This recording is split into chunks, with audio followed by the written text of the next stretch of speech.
of these. But I don't think people have CMAC and those, higher end VL scopes, not very commonly available, I think.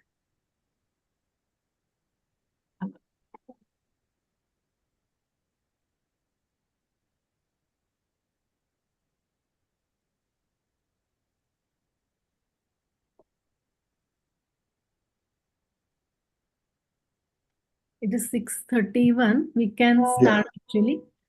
Has Rajesh joined?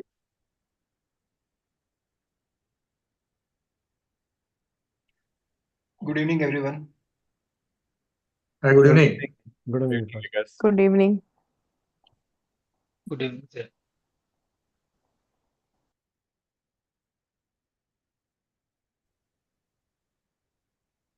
So let us start. I think Rajesh has he's busy in a case. So I welcome everybody to this difficult airway webinar of Society of Anesthesiologists Maharashtra State. And I welcome our esteemed guest, Dr. Apesh Patwa sir, Dr. Jason doctor, and our chairperson, Dr. Amit Shah sir, and Dr. Neeta Bose madam. And I welcome our SAM's office bearers, Saurabh Vikas, Parna Avinash. I can't see Parna. This year's theme we have kept as Safe Anesthesia Saves Lives. And safety is of paramount importance. And safety, we must talk about safety. That's what I sincerely feel, that safety is different for everybody, different in a private hospital, in a standalone hospital, in a corporate, in a government hospital. But there is a problem and there are unsafe things happening in anesthesia. So we must address to this issue, and that is why we have chosen the theme of our webinar as Safe Anesthesia Saves Life. Airway is very important in everybody's heart, and if the airway is an issue, airway is a problem, then we know that a patient can land into severe hypoxemia. So today we have our esteemed guest who will tell us about intricacies of video laryngoscopes and how we can plan a difficult case. So let us start, and I request Vikas to introduce.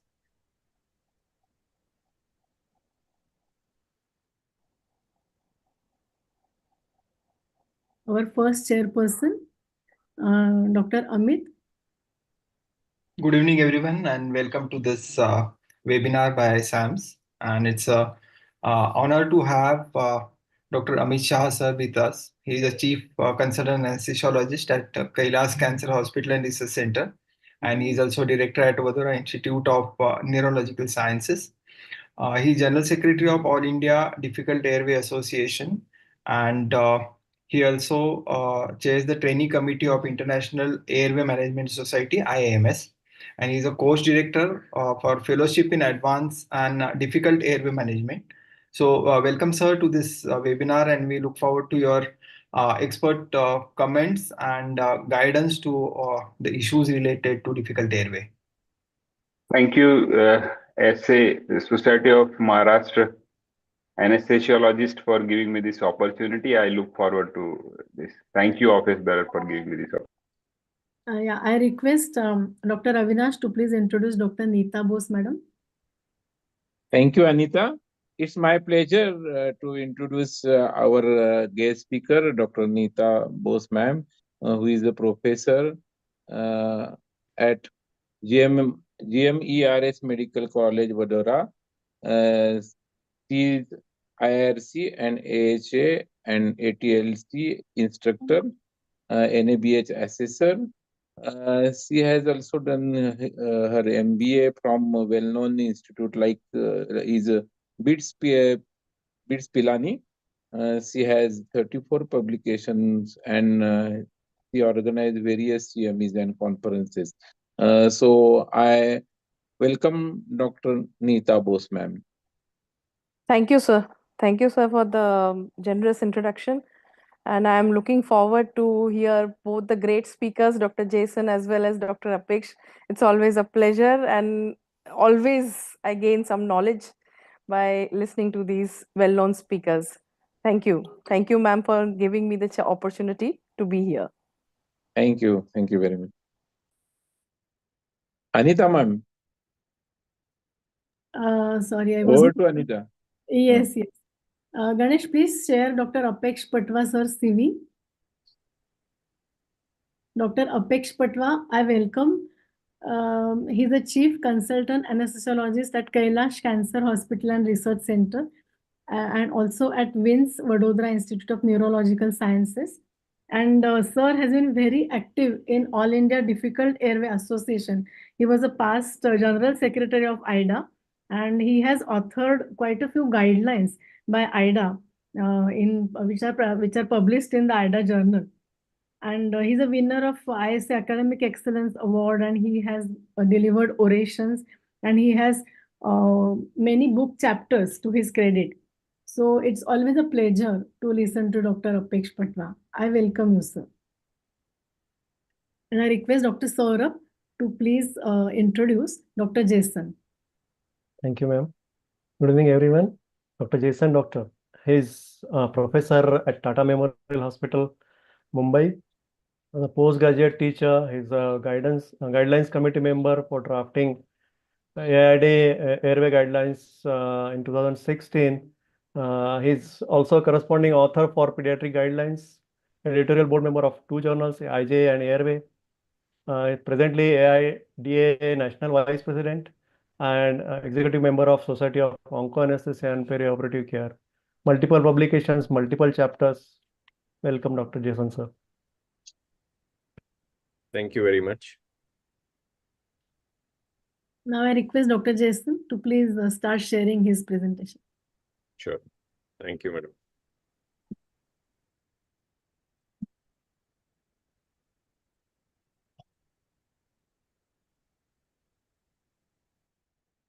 Can you see my screen? Yes. Yes. Okay. So good evening, everyone, and thank you so much for inviting and having us here for the conference on the safe anesthesia and with a theme on difficult airway case scenarios, planning and execution. And welcome everyone. So I have been given this arduous task of talking on difficult airway case scenarios, covering right from the upper airway to the lower airway in a short span of time. And I'll try and do justice by covering the maximum possible, which can benefit all our attendees here. Right. So I will be talking about the overview of my talk is I'll be discussing basically 4 cases and with a spectrum which is different. And I will be talking about the problems that we face in each of these cases. These are something that is not very unusual. And how do you plan for the airway management of these cases? And what is the execution that you need to do?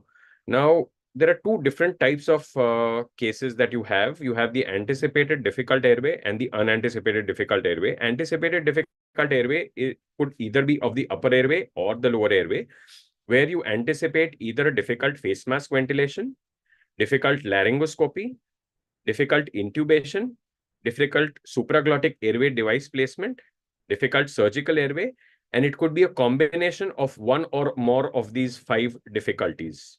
Unanticipated difficult airway is when you look at a patient and you don't find anything unusual, but when you go and manage the airway, it comes to you as a surprise. And this is where the guidelines and preparedness that you have kept inside the operating room and your presence of mind and calm attitude will help you come to the rescue. So coming to the first case, we have a 64-year-old male with previously operated segmental mandibulectomy, neck dissection, and a pectoralis major myocutaneous flap. There is trismus here with a mouth opening of less than 1 finger. It is post-radiation with a mouth opening of less than 1 finger. So is this an anticipated difficult airway? Yes. It appears that the mask ventilation is going to be difficult. If you can see the picture here, there is absolutely a distorted anatomy and the mask seal is going to be a problem. Laryngoscopy and intubation are going to be virtually impossible because the mouth opening is less than 1 finger because of trismus and previous surgery that the patient has undergone. Supraglottic airway device placement again is a problem. Difficult surgical airway may or may not be a problem because the neck appears to be fine. But again, mind you, the patient has undergone radiation. So that could be a little difficult, and the landmarks and the skin texture could be a little different.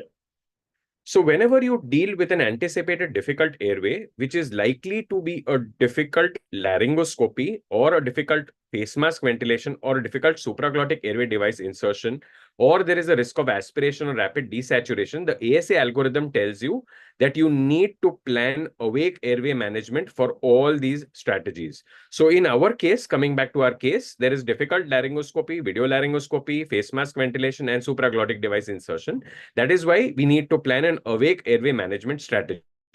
Now, there are various options which you can use when an awake airway technique is planned. Either you can go ahead with awake tracheal intubation, either by the fiber optic route, which is the nasal route in our case, because there is no mouth opening.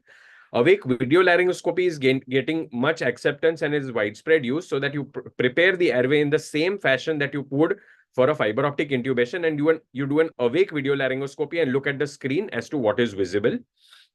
You could use a combination of awake video laryngoscopy and awake fiber optic, which is known as a hybrid technique or a WAFI, video assisted fiber optic intubation. Or you could go ahead with a retrograde intubation. So these are awake intubation, tracheal intubation strategies. Now, in our case, fiber optic intubation is an option, but video laryngoscopy and hybrid techniques are not a possibility. And maybe if you're proficient in using retrograde intubation, you can go ahead and do a retrograde intubation in this case.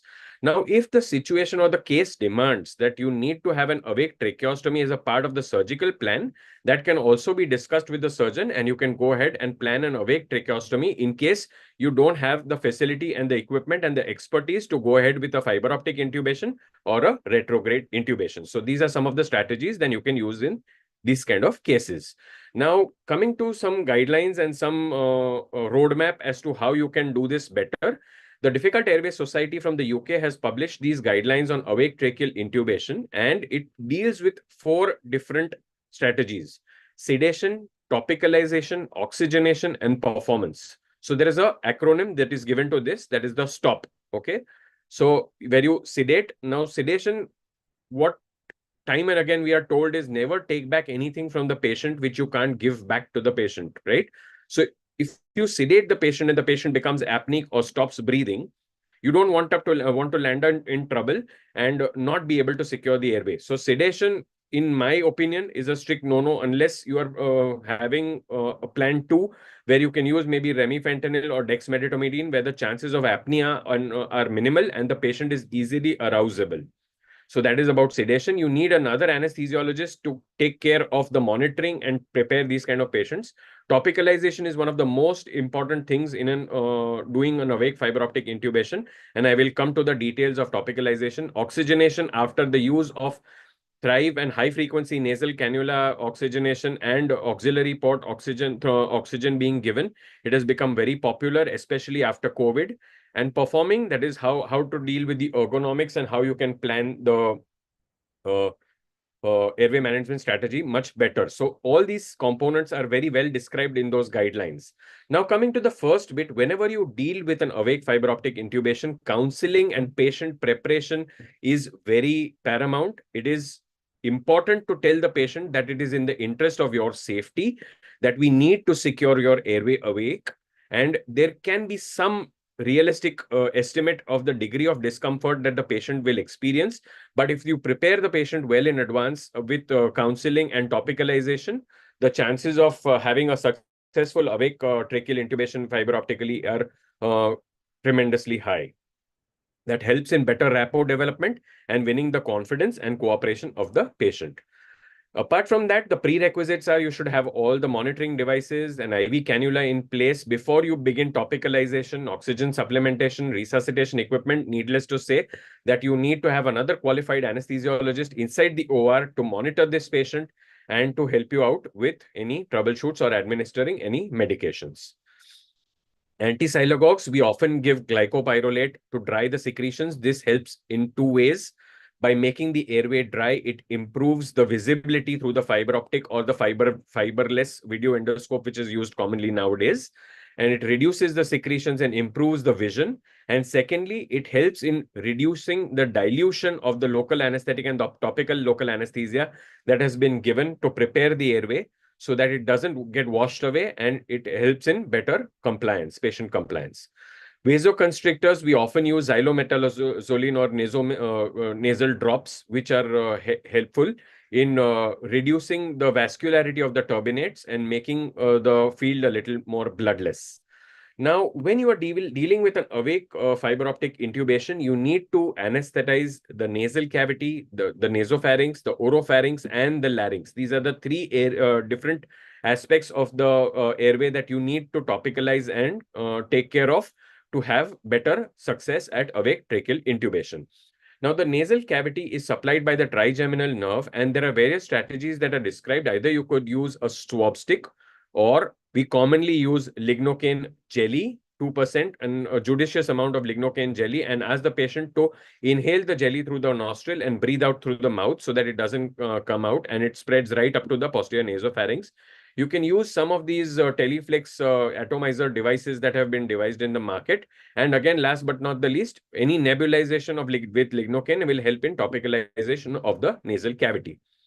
Coming to the second, the oropharynx, okay, is supplied by the glossopharyngeal nerve, the posterior 1/3 of the tongue, tonsils, the epiglottis. All of this needs to be anesthetized. And what you can use is, you can use any of these atomizers, which are available in the commercially in the market, or this is a very popular device that I'm sure all of you all are using, the spray, okay, which uses 10% lignocaine. So each spray is 0.1 ml, that is 10 milligrams per spray is sprayed onto the posterior pharyngeal wall. This was earlier very commonly used, the lignocaine or xylocaine viscous gargles, but unfortunately they have become not very easily available now in the market. So again, you can use nebulizations, or you can use these sprays and atomizer devices, which can help in topicalization of the oropharynx.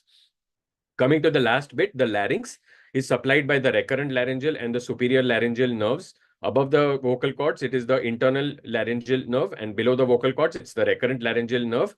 We often anesthetize this part of the airway by giving a cricothyroid injection. Now, this helps twofold. It helps your skills intact in case you need to have a surgical airway access in place. So it keeps your skills intact. So you palpate the cricothyroid membrane. I will come to the laryngeal handshake when I deal with another case. So after roughly, it is a 4-finger breadth above the suprasternal notch. That is where the depression between the thyroid and the cricoid cartilage is felt. And you inject 2 to 3 cc or 4 cc of 2% lignocaine through this cricothyroid membrane. This will help in better topicalization of the larynx. Another different technique that you can use in case the anatomy of the neck is distorted, you can use spray as you go technique.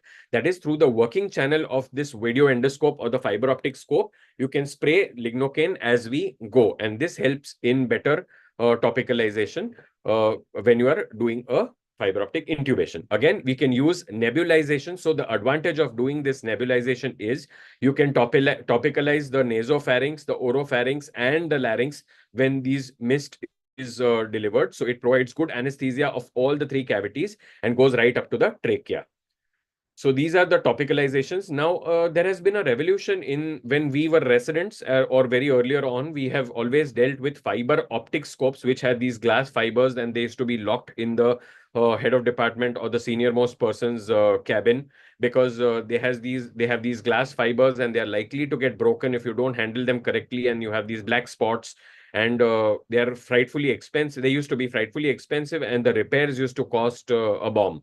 So nowadays, it has become a lot easier with technology. We have all these flexible intubating video endoscopes where they have a chip on tip. That is, a camera is located at the tip of these fiberless scopes, and they have an LED illumination light source.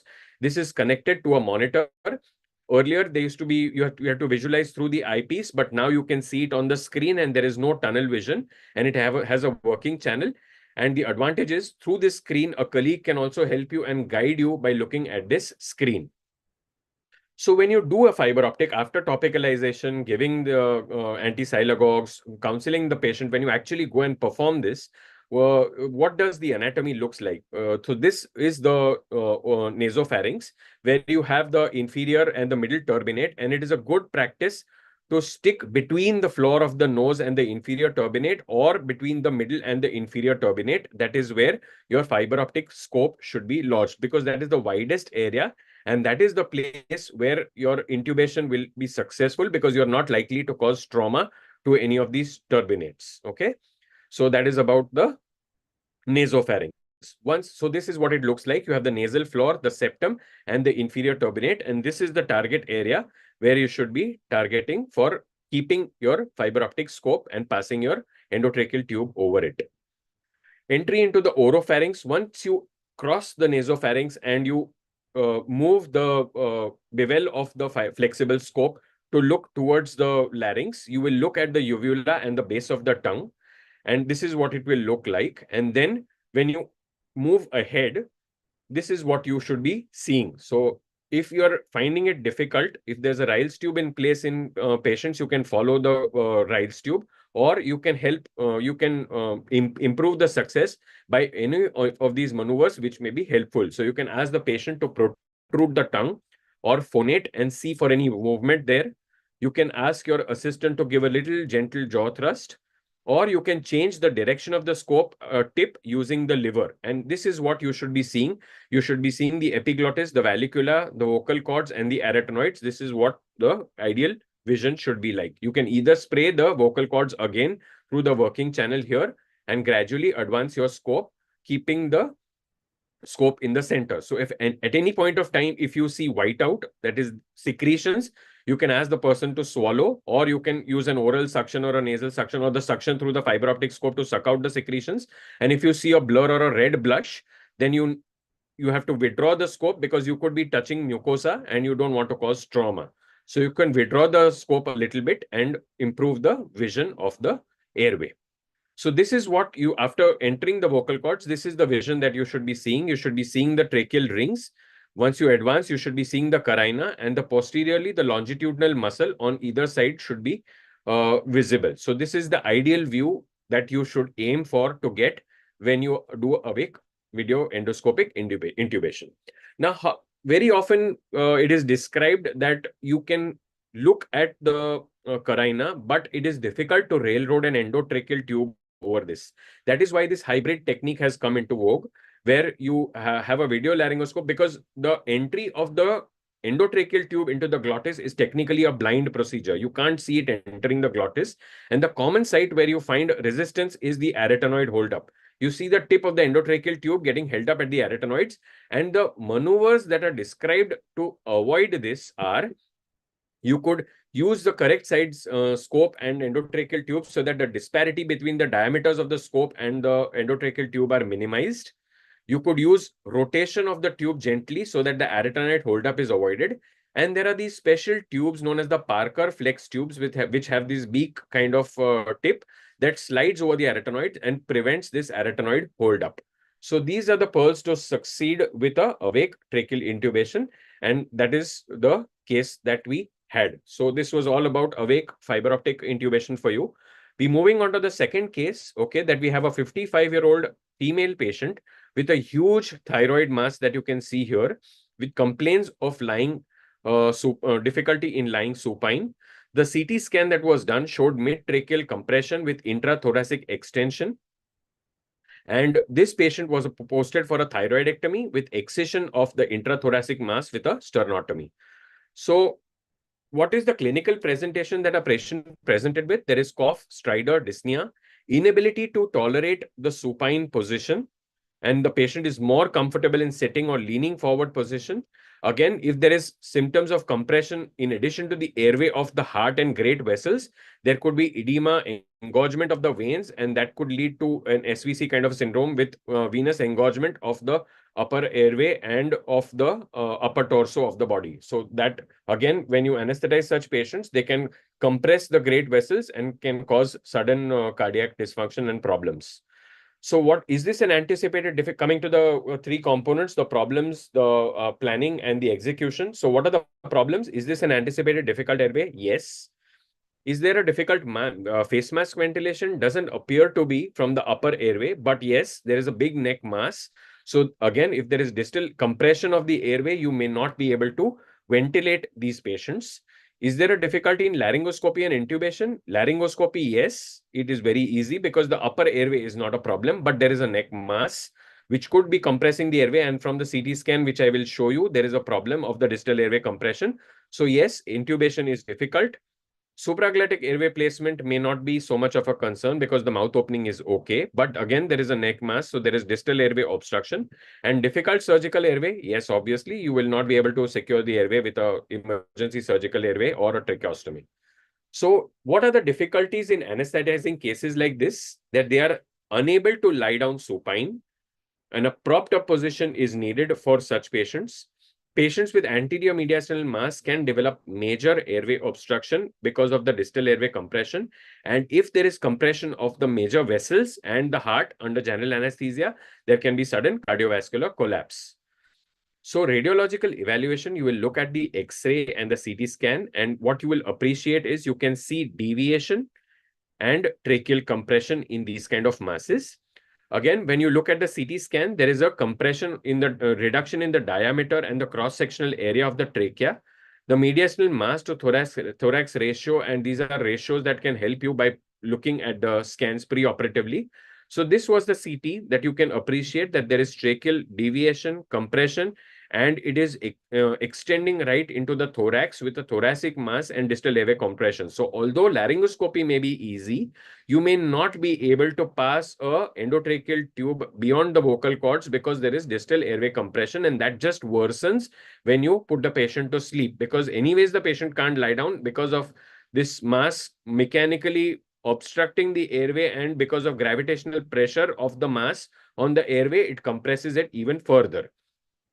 So what is the information that a CT neck and thorax will give you? It will give you the size of the mass, the location and the distal or the inferior extent of this mass, what is the compression, and what is the degree of invasion and involvement. Again, passing on endotracheal tube of appropriate size distal to the compression to splint the trachea is of essence. So you need to have a small sized endotracheal tube or a rigid bronchoscope, which I will come to. So the prerequisites: avoid any form of sedation because that will cause a mechanical obstruction of the airway. Give oxygen supplementation. Have a position of comfort of the patient. Ask them what they are comfortable, how do they sleep at night. Maintain the airway awake in spontaneously breathing patient.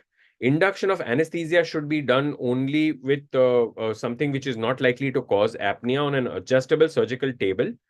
Have smaller sized endotracheal tubes, bougies, flexometallic tubes, rigid bronchoscopes ready. Use short-acting anesthetics, inhalational agents, and versus awake techniques. So how do you plan? So what we dealt with the problems. The second aspect, how do you plan? So such airways are best planned either with awake fiberoptic intubation, okay? But again, mind you, you need to have dimensions of the airway, and you don't want to cause complete airway obstruction with your fiberoptic scope completely occluding the small airway that is present. So that is why the importance of looking at the preoperative CT scan. Again, you can put these patients to sleep. That helps in preventing a turbulent airflow and making a airflow more laminar because of apprehension is minimized. Okay, so you can use an inhalational technique. You can use topicalization of the airway to reduce your anesthetic requirement when you are giving inhalational agent to these patients. And maintain spontaneous breathing is of essence, because if you give a muscle relaxant and there is distal airway compression and you are not able to secure the airway, you will be in trouble.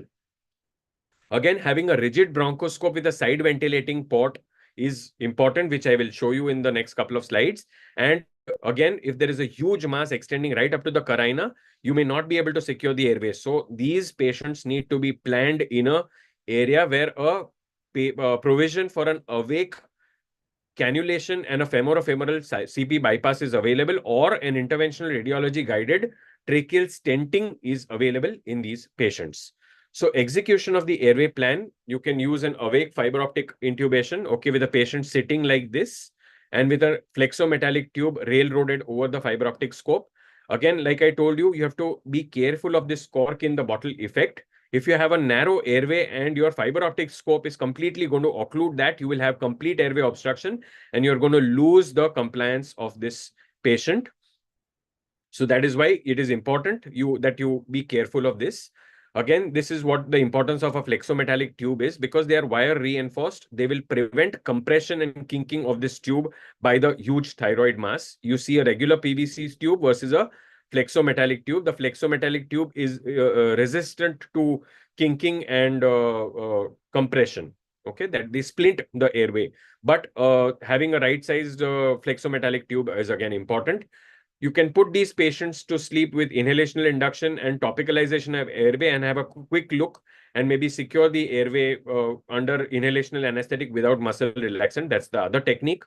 Having a rigid side ventilating bronchoscope, okay, which can of the right side, which can splint the airway right up to the distal level of airway obstruction. Again, whenever you are doing this, it is important to have a trained surgeon to be ready inside the operating room, and they should have this rigid bronchoscope of the correct size with the correct training.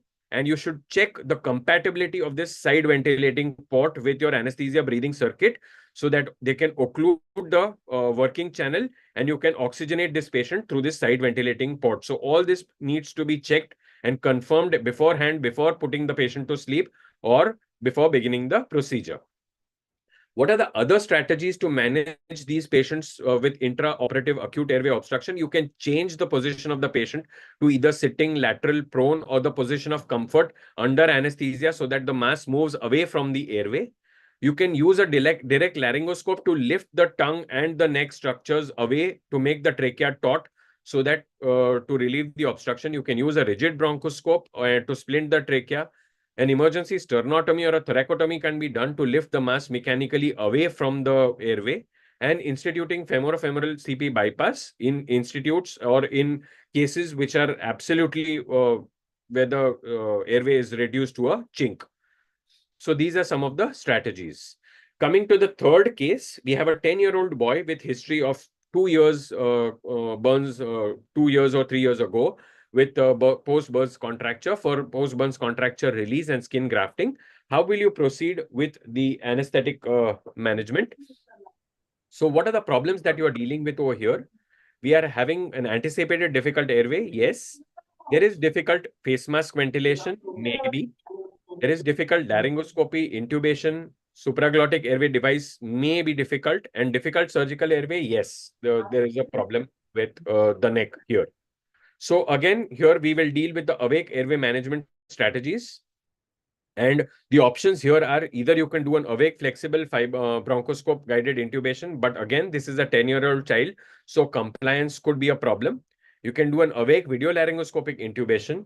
You can do an awake supraglottic airway insertion. So you topicalize the airway in the same fashion that I described earlier, and you insert a supraglottic airway device and look at the capnography and then put the patient to sleep with an inhalational induction for release with local anesthetic. Or you can do a sleep fiber optic intubation, put in a nasopharyngeal airway through one of the nostrils, use it as a trumpet, connect it to a circuit with a sevoflurane, and through the other nostril, you can do a fiber optic intubation in case your child is a little younger and compliance becomes a problem. Or you can give IV ketamine and oxygen supplementation and under local anesthesia have contracture release followed by video laryngoscopic intubation or supraglottic device airway insertion. Again, important thing to note here is don't take away the spontaneous breathing of the patient if you are not confident of securing the airway in cases like this. Coming to the last case, okay, that you have a 50-year-old female with modified radical mastectomy for reconstruction. There is an unremarkable airway examination preoperatively. Everything seems to be fine. You put this patient to sleep with propofol, fentanyl. Mask ventilation is easy. You give muscle relaxant. When you actually do a laryngoscopy, you find that the laryngoscopic CL grade is grade 4. You try and optimize the laryngoscopy, use external laryngeal manipulation, use a video laryngoscopy, use bougies, change the device, technique, all of these, and you're still not successful in passing the endotracheal tube. Now, is this an anticipated difficult airway? No. This is an unanticipated difficult airway, and where the face mask ventilation, the laryngoscopy, the intubation, supraglottic airway device placement, surgical airway, none of these components seemed to be difficult to begin with. But when you actually went ahead and put the patient to sleep, everything seemed to be difficult. So for this, we have published these 2016 guidelines by All India Difficult Airway Association that were published in the December 2016 issue. So we published 5 guidelines for adults, obstetrics, pediatrics, for extubation, and for managing tracheal intubation in the intensive care unit. I would urge all the attendees to actually, if you've not gone through these articles, this is a very good ready reckoner, and we are in the process of revising these guidelines now. So I'll just briefly cover these guidelines for the benefit of people who have not actually gone through these guidelines. So these are this is the entire algorithm where there are 4 steps of laryngoscopy, supraglottic airway device insertion, rescue face mask ventilation, and emergency surgical airway access. So coming to the first bit, when your first attempt at laryngoscopy or video laryngoscopy is not successful, you continue nasal oxygen at 15 liters per minute. We advocate giving apneic oxygenation either with an auxiliary port or a high frequency nasal cannula or Thrive or Optiflow or whatever device that you have. Maximum 2 more attempts after the failed first attempt, that is 3 attempts in total at laryngoscopy. Continue face mask ventilation between attempts and attempt another airway intervention only if your saturation is more than 95%. Consider changing device, technique, operator between the attempts.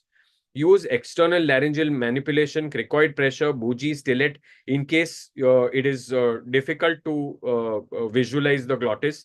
Maintain adequate depth of anesthesia. If you're successful, look at the capnography. You should have 7 successful capnograph traces for you to claim that you are your intubation is successful. If not, so this is just a brief picture of apneic oxygenation. You can see a nasal cannula through an auxiliary port with 15 liters of oxygen being given whenever you're doing a laryngoscopy. That is known as apneic oxygenation and is different from the pre-oxygenation that you do before putting the patient to sleep. Coming to the step 2, in case your laryngoscopy was not successful after 3 attempts, or even in between, if you feel that you are not likely to succeed with laryngoscopy, before you complicate matters, you continue nasal oxygen, you attempt insertion of a supraglottic airway device, and the guidelines recommend using 2nd generation supraglottic airway device because the seal pressures and the oropharyngeal leak pressures are much higher with 2nd generation, and you have a gastric drain tube which you can use to decompress the stomach in case there is gastric insufflation. Consider changing the size and type in case you are not successful with one supraglottic airway device. Mask ventilation between attempts is mandatory, and maintain the depth of the anesthetic. If you are successful, either you can continue the anesthesia using the supraglottic airway device in place, or wake up the patient, or consider intubation through the supraglottic airway device. So currently, a lot of the 2nd generation supraglottic airway device are compatible with endotracheal intubation, like the Ambu or again I, or the ProSeal, or the AirQ, or the Blockbuster. All of these entire spectrum of 2nd generation supraglottic airway device are compatible with use of fiber optic scope for intubation through these devices, and tracheostomy should be done only if the surgical plan demands. So that is in case the supraglottic airway device insertion is successful. If it is unsuccessful after 2 attempts, then you and your face mask, like in our case, let's proceed with the case that you have the LMA device which was inserted was unsuccessful, and the face mask ventilation also became unsuccessful, and the saturation started dipping. What next? So either what is the plan that you would do? Again, in this case, tracheostomy and percutaneous tracheostomy are not emergency surgical airways. Cricothyrotomy is the technique of choice, and you should declare complete ventilation failure, continue face mask ventilation through the upper airway, continue apneic oxygenation with 15 liters of flow rate through the upper airway, call for additional help, and declare complete ventilation failure. So this was a new terminology that was coined by IDA in the 2016 guidelines, known as complete ventilation failure. And what we mean is that before the desaturation starts, if you have not been successful with intubation, supraglottic airway device insertion, and face mask ventilation, you proceed to emergency surgical airway access before the desaturation begins. Okay, because with apneic oxygenation, the chances of desaturation, it gives you a longer apnea window. So if you are having high flow nasal cannula or apneic oxygenation in place, we have seen that the apnea time increases increases to nearly 15 minutes, 20 minutes after your pre-oxygenation has been good and your apneic oxygenation is successful. So before the patient starts desaturating, you plan for the emergency surgical airway access and go ahead with a emergency cricothyrotomy. Okay, so IDA recommends in step 4 that you can have either of these techniques, the surgical cricothyrotomy, the wide bore cannula cricothyrotomy, or the needle cricothyrotomy as the technique of choice. And why cricothyrotomy? And what is the difference between the cricothyrotomy and tracheostomy? Tracheostomy is done roughly 2 finger breadths above the suprasternal notch at the level of the tracheal rings, whereas cricothyrotomy is done at the junction of the thyroid cartilage and the cricothyroid cricoid cartilage, where you have the cricothyroid membrane. Okay, so what is the difference? It is readily felt. It is a superficial structure, roughly 4 finger breadth above the suprasternal notch. That is where the cricothyroid membrane is. It is relatively superficial. It is held in place above and below by the cartilages, and it is avascular. Okay, so that is why a cricothyroid access is preferred. Now, the techniques for cricothyrotomy are surgical, cannula, or needle cricothyrotomy. Surgical cricothyrotomy, you do a laryngeal handshake. That is, you take control of the larynx and move the larynx from side to side. Then with the index finger, you feel for the Adam's apple, and the first depression that you get below the Adam's apple is the cricothyroid membrane. That is known as the laryngeal handshake, and that is where you should be doing the cricothyroid puncture. Now, surgical cricothyrotomy, you take a 10-number scalpel blade, you make a horizontal incision at this cricothyroid membrane and turn the scalpel blade by 90 degrees so that the sharp edge of the scalpel faces towards the legs. Over this, between this, you pass the angulated end of the bougie, and over which you railroad a 6-number endotracheal tube into the cricothyroid, because the dimensions of the cricothyroid membrane are less. So you can put a 6-number endotracheal tube over the bougie into the cricothyroid and remove the bougie and oxygenate through this endotracheal tube. Now, this is not a very easy thing to do unless you are regularly trained on mannequins.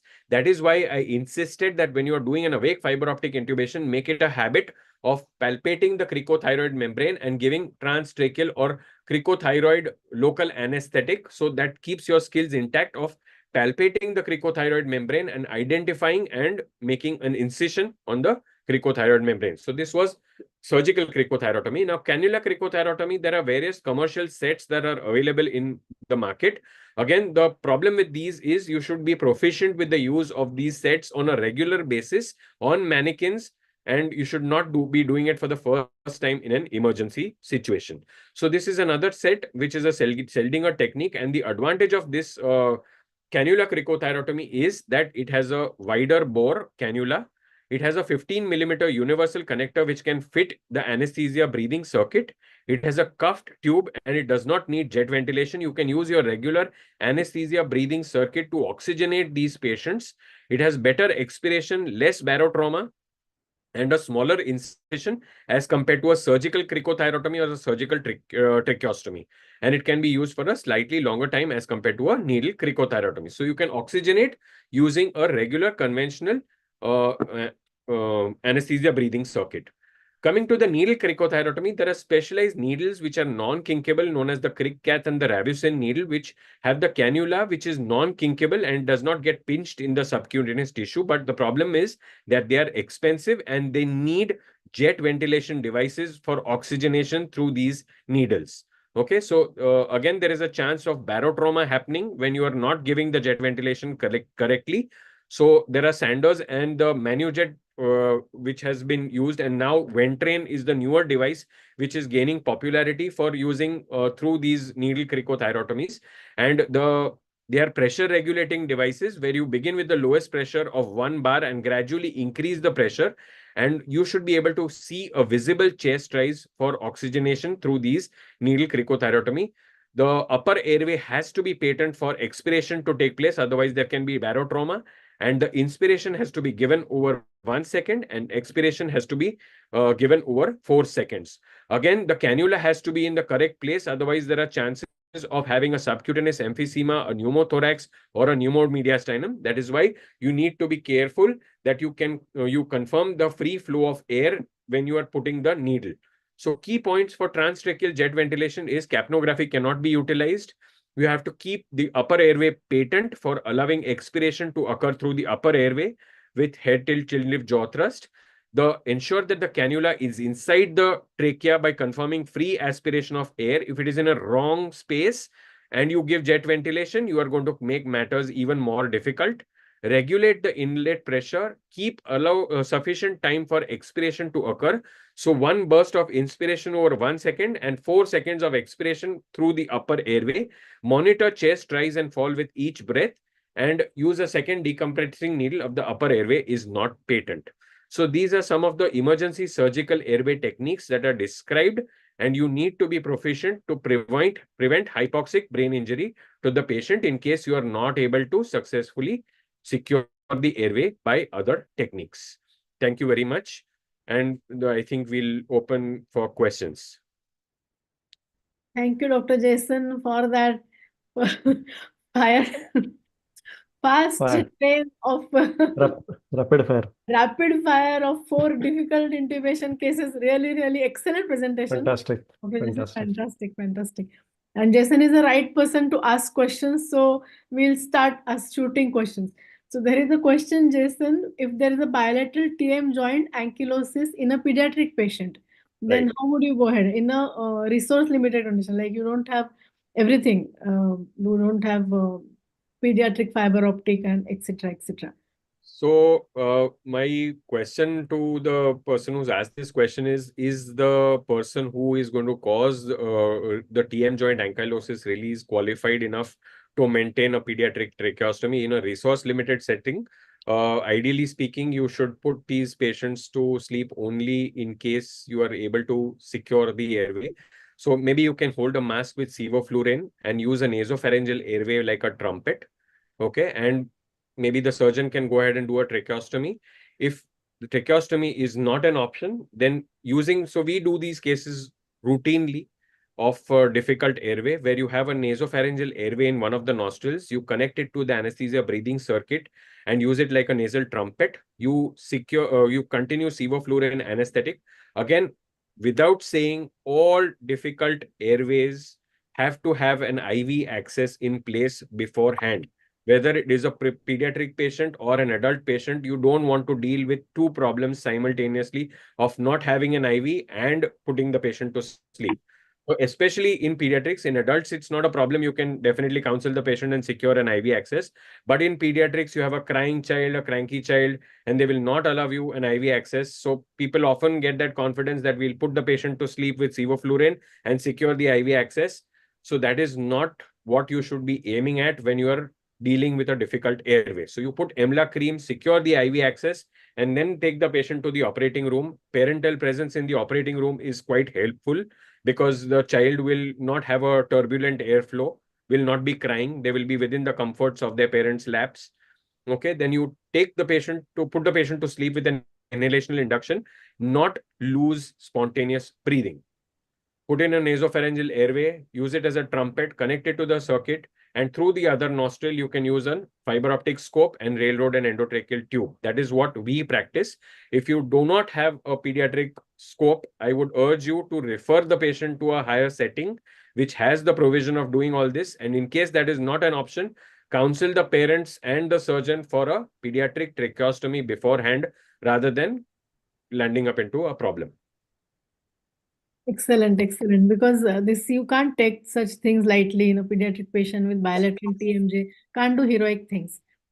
Sure. Exactly. So I feel that the setup part should be very, very important. If you don't have good setup, don't venture into it. I think there is another question for the pediatric following this. For apneic oxygenation in pediatric patient, how much should be the flow rate? Correct. So there have been, this has become very, very popular now after, especially after the COVID, where all of us had the maneuvers where self-proning was done with OptiFlow and with Thrive. So apneic oxygenation has become very, very popular after the 2015 paper by Anil Patel and Nuari and all of that. So in pediatrics, we have done a literature search, and there are a few studies by Humphrey and Riva and all those authors where they have looked at 100% oxygen with flow rates as low as 0.2 liters to 4 liters per kilo per minute. So we recommend that 1 liter to 2 liters per kilo per minute of flow rate. So if you have a 10-kilo child, you can use 10 liters of humidified flow, or you can use 0.5 liters if you are giving it through the flow meters. So 5 liters of apneic oxygen flow with the nasal prongs can be okay. So 0.5 to 1 liter is what we aim at. One practical question. What could be the end point of effective airway topicalization? So when you are spraying the posterior pharyngeal wall, if you are putting the fiber optic scope through the nostril and the patient is not gagging, it is a good sign. If the working channel has either you can spray as you go. And what we usually do is when we are in the oropharynx and looking at the glottis, you can spray a little more local anesthetic and pinch the suction and wait for 30 seconds before you advancing your scope into the airway. So that gives you some time for the local anesthetic to act, and you don't apply suction to suck out the secretions or the local anesthetic. So that helps in the topicalization to work properly. And when you plan the topicalization well in advance, so maybe you can do this topicalization or nebulization or spray, posterior pharyngeal wall spray or gargles in the recovery room with an IV access in place, so that you are not working in a hurried kind of environment that you have the surgeon sitting on your head that jaldi karo and things like that. So if you plan this well in advance, let's say like how Dr. Saurabh would agree with me that when you do a block well in advance and you test the level of regional block, and whatever has been the sparing, you give a rescue block in the axilla for an upper limb. So when you do that well in advance, 30 minutes or 1 hour in advance, because the action of the block is going to last for nearly 4 to 6 hours or 8 hours. So why do a hurried technique for topicalization of the airway? If you start well in advance, half an hour or 20 minutes prior, you wait for the topicalization to act and not exceed the toxic dose of local anesthetic. So if you see the guidelines for topicalization with local anesthetic, they have described 9 milligrams per kilo of lignocaine as the maximum possible dose for lignocaine. So I would err on not going to 9. You can probably stop at 7 milligrams per kilo. So you get swayed with nebulizations, with transtracheal injection, with sprays. When you combine all of this, you do not exceed 7 milligram per kilo. That is important. And you wait for it to act well. So if you counsel the patient well, if you give them good antisyllagogue, and you give time for the local anesthetic to act, we are okay and good to go for the awake techniques. Not only fiber optic, for awake video laryngoscope, awake supraglottic airway device insertion, all of these techniques. Excellent talk, Dr. Jason. We have one more question for you. Is Sure. there any place for jet ventilation in recent difficult airway guidelines?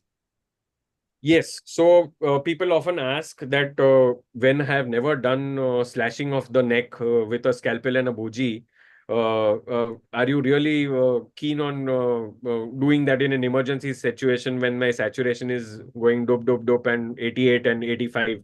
How confident am I in slashing somebody's neck? So that is when I would tell you that we are all used to putting central lines and using guide wires and Seldinger techniques.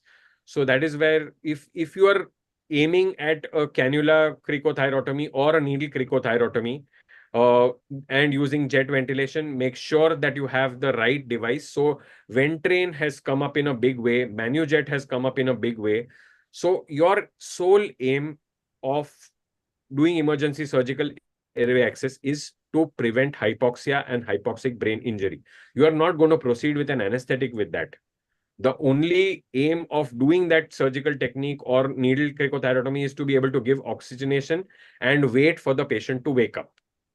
So whatever you are proficient with, comfortable with, make sure that you have the right expertise, you have the right equipment, and you are not doing that for the first time with apprehension when you are caught in a catch-22 situation. So make sure that you practice it routinely on mannequins, in conferences, on goat trachea, on maybe vein circuit cut as a trachea, or on an airway model, or when you are giving transtracheal injection for fiber optic preparation. So make sure that, so what we often do with our trainees is, we ask them to palpate the cricothyroid membrane, we ask them to give transtracheal injection, and we keep the cannula in place when we are doing the fiber optic to show them that, look, this is where your cannula is.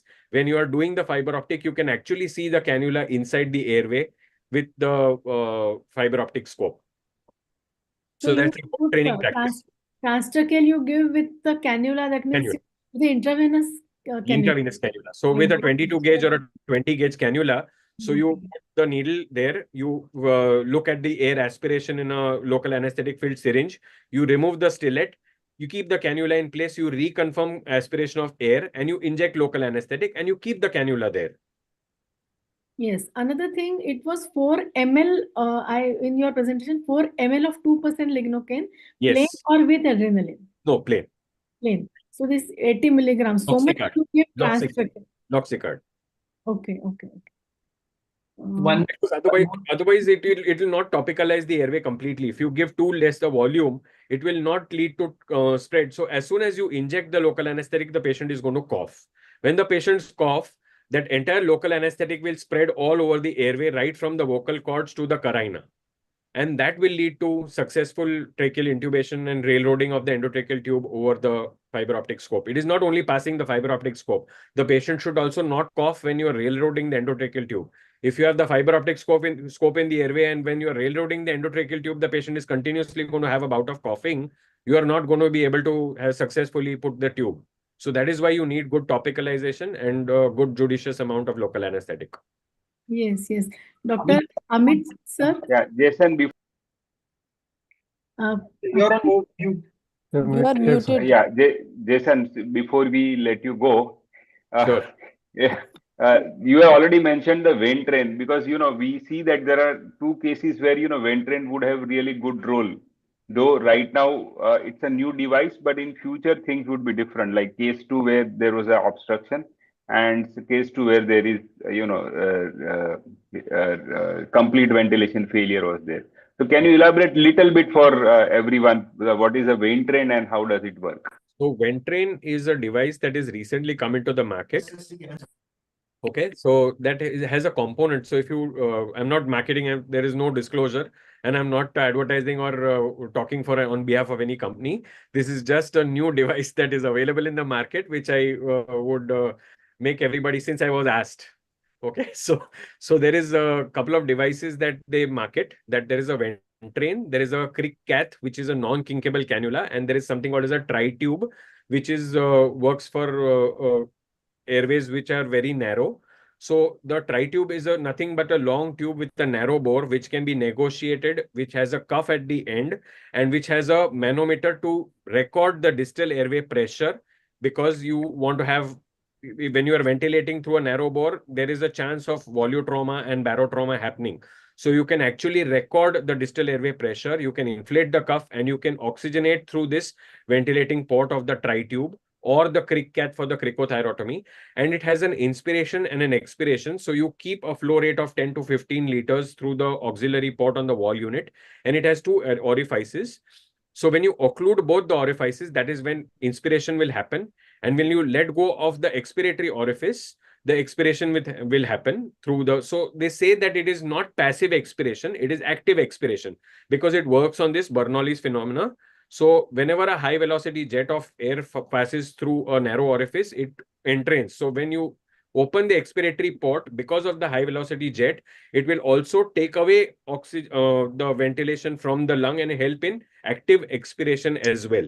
And when you release both the ports, that is the equilibrium. So that helps in preventing the volutrauma that has happened when you are ventilating such patients. So there are some videos and on freely available on the internet on YouTube. And for those of you are interested, you can look at those videos, that there is a new device that can be used for situations like this. Yes. One question, you were talking about the femoral bypass. Correct. So which was the, which cases would you choose? What is the endpoint when you want, patients to be undergoing femoral bypass, and when you would not? Correct. So femoral bypass is one of the last resort things, and mind you, that is not an emergency thing. When you plan a femoral bypass, you have to make sure that both the femoral vessels are actually cannulated and kept with the patient to go on bypass before you put the patient to sleep. So it is like a bubble oxygenator or a CP bypass, which works. But instead of cannulating, doing a sternotomy and cannulating the SVC and the aorta, or the IVC and the aorta, or the right atrium and the aorta, you cannulate it to the femoral. So you prevent hypoxic brain injury. So you take the patient on bypass with the femoral for the oxygenation, so you don't land up with hypoxia, and then you put the patient to sleep. Okay, so it's like you don't need to take care of the airway because the oxygenation is being taken care of by an ECMO kind of a system. Okay, so that has to be instituted before you put the patient to sleep. And the kind of cases that would recommend the kind of cases that would recommend this kind of intervention is when you have a complete obstruction of the airway with no orifice right up to the carina, where there is no endobronchial intubation also possible. Those kind of cases are usually done on situations like this. But before that, because of the interventional radiology suite that is very active at a lot of institutes, what they do is when they have tracheal compression and obstruction, they do tracheal stenting beforehand. So the kind of patients that were usually used to come to us earlier, before this availability of this modality, we used to need the femoral bypass. But now with interventional radiology, when the patient is even slightly symptomatic, they come up for tracheal stenting and tracheal dilatation. So that is what helps. That would be a better option if it is too narrow. Yes, definitely. Thank you. One question is that, is it mandatory to have fiber optic laryngoscope in anticipated difficult airway? In today's era, yes. I'm not again advocating any particular company, but there are a lot of companies which have come up with this technology of fiberless scopes or flexible video endoscopes, and they cost as little as 30 to 40,000 rupees. Okay, so, and it is not single use. So like how you buy a video laryngoscope, you can also buy a disposable flexible video endoscope. Okay, and what we do is we prescribe this to an affording patient, and you can clean it, and the optics are not bad enough to dump the scope after single use. So you can put it for ETO. You cannot put it in Sidex because you don't know the material, because all of this is plastics. So like how you have plastic disposables being sterilized by ETO, you can ETO this scope and you can reuse it for another couple of patients. So they are not expensive. And I think in today's era, with smartphones, with laparoscopy, with robotics, with video laryngoscopes, why restrict yourself to not having this scope? If you have a case which demands an awake fiber optics endoscopy, why not have this scope in your armamentarium as a department or as a team? Only 30,000-40,000, I think only is but those screens are more costly. Screens are expensive, but now the advantage is, again, I'm not advocating a company, but the video laryngoscope that you buy, a lot of the video laryngoscope screens are compatible with these video endoscopes as well.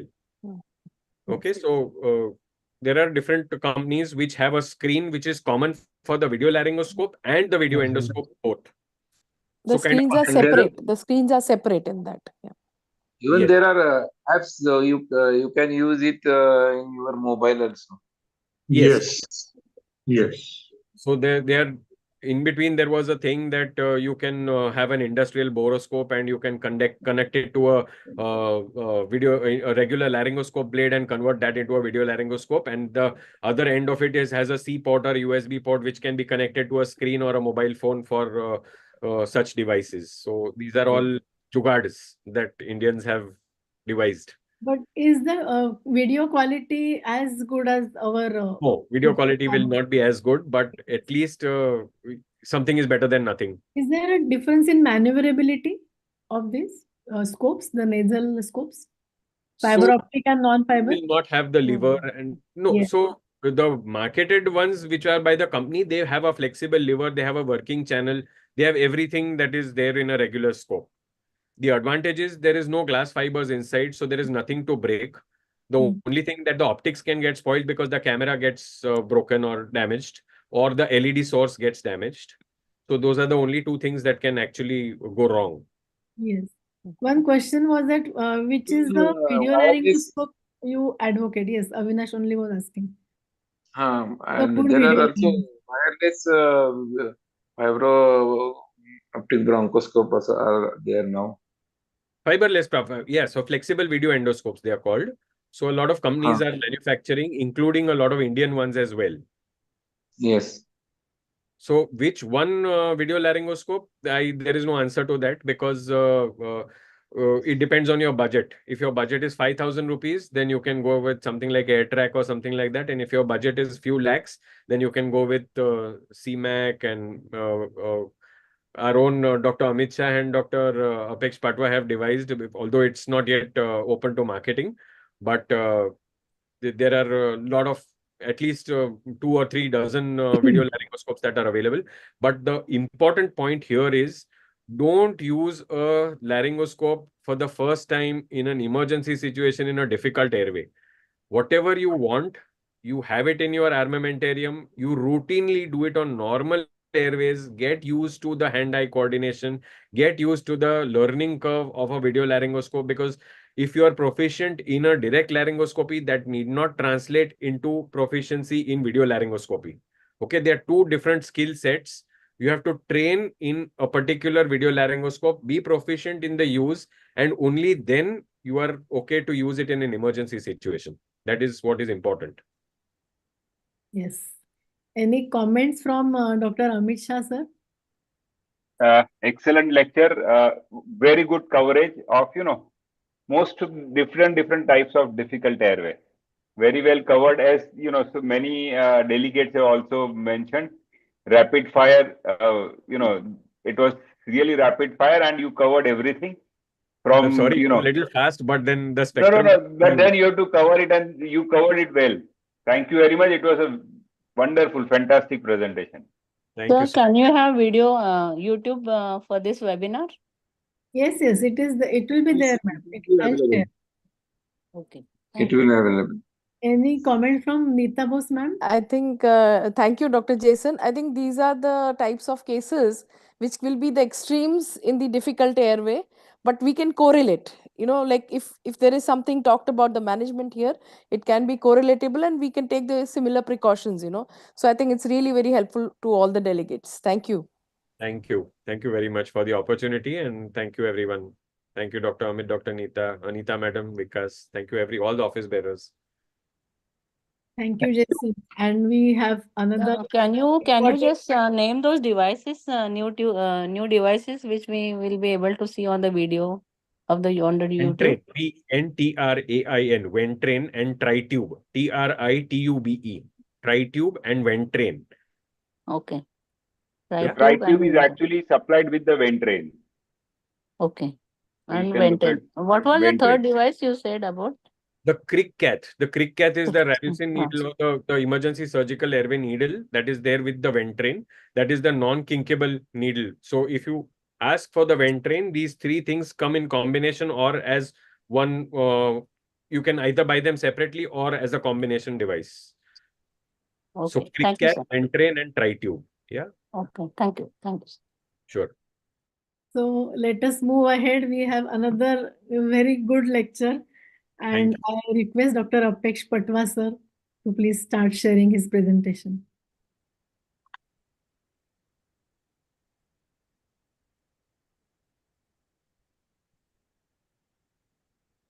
Good evening. It's a pleasure to be here with at SAMS, and thank you, Dr. Nathan and Team SAMS for giving me an opportunity to speak on this webinar. So, I'm audible? Yes, sir. Yes, sir. Yeah, so my talk is Mastering Art of Video Laryngoscopy. So before that, if you look at the 2020 survey which has been done over the Indian anesthesiologists, so video laryngoscope availability at that time in 2020 was only for the 41% of the total population, total number of anesthesiologists. And if you look at the survey in 2023, which has been done a year back, 62% of anesthesiologists is having access to video laryngoscopy. But most of the anesthesiologists using video laryngoscope as an alternative device, not as a primary device. So why not to use this tool as a primary device? If you look at the guideline published in 2013 by ASA, 2022 by ASA, 2015 by DAS, and 2016 by IDA, all guidelines are suggesting the use of video laryngoscope as initial approach. So why we are sparing this technique as a rescue? So it should be used in each and every patient. It's time to move ahead. So that's the reason. So if you look at the evidences, it improves the laryngeal exposure, like from 3 and 4 to 1 and 2. Is having higher success rate compared to DL. Then why not to go for a video laryngoscope? So why we are still resisting ourselves not to use video laryngoscope in each and every patient? Just for a cost? If you look at the cost is nowadays you are going to get a video laryngoscope starting from 35,000 to lakh. Not 5 lakhs, 6 lakhs, 7 lakhs. So it's in the thousands of rupees. So let's discuss the essential technique and expert troubleshooting. So I am from Baroda. It's a city of heritage, culture, and spirituality. And I'm working in one of the best cancer institute which is 400-bed tertiary cancer care center. So Kailash Cancer Hospital and Research Center. So let's look at the few videos. This is one of the channel video laryngoscopy where I could intubate easily. Every time you won't get such type of exposure and your tube can easily go in. Many times you find the difficulty also. Look at this video where my tube is hitting on the epiglottis, not going in. So what to do? One another video. This is with the non-channel video laryngoscopy. Hyperangulated bed. Tube is not going into the larynx, it's sliding down. So there are group of heterogeneous group of devices. There are a number of video laryngoscope available, and the technique is different for most of the video laryngoscope. It's not same. So there are different type of devices like channel video laryngoscope, non-channel, angulated, hyperangulated, J-shape. So which device to be used in which condition? How to achieve a technical expertise? What are the troubles we are going to get, and how to overcome this trouble? We'll going to discuss with the video-based lecture. So there are hyperangulated video laryngoscope. There is J-shaped video laryngoscope. There is Macintosh type of video laryngoscope. So to achieve, to improve, or to have an art of video laryngoscopy, first we need to understand the basics of video laryngoscope. Means what is video laryngoscope and how it works. So once we go through it, then we need to achieve a technical expertise in each type of video laryngoscope. And we should, during the performance, during the clinical setting, we need to identify the challenges and we need to sort out the challenges by effective maneuvering. And we should be clear about our decision making. So in which type of video laryngoscope, in which condition.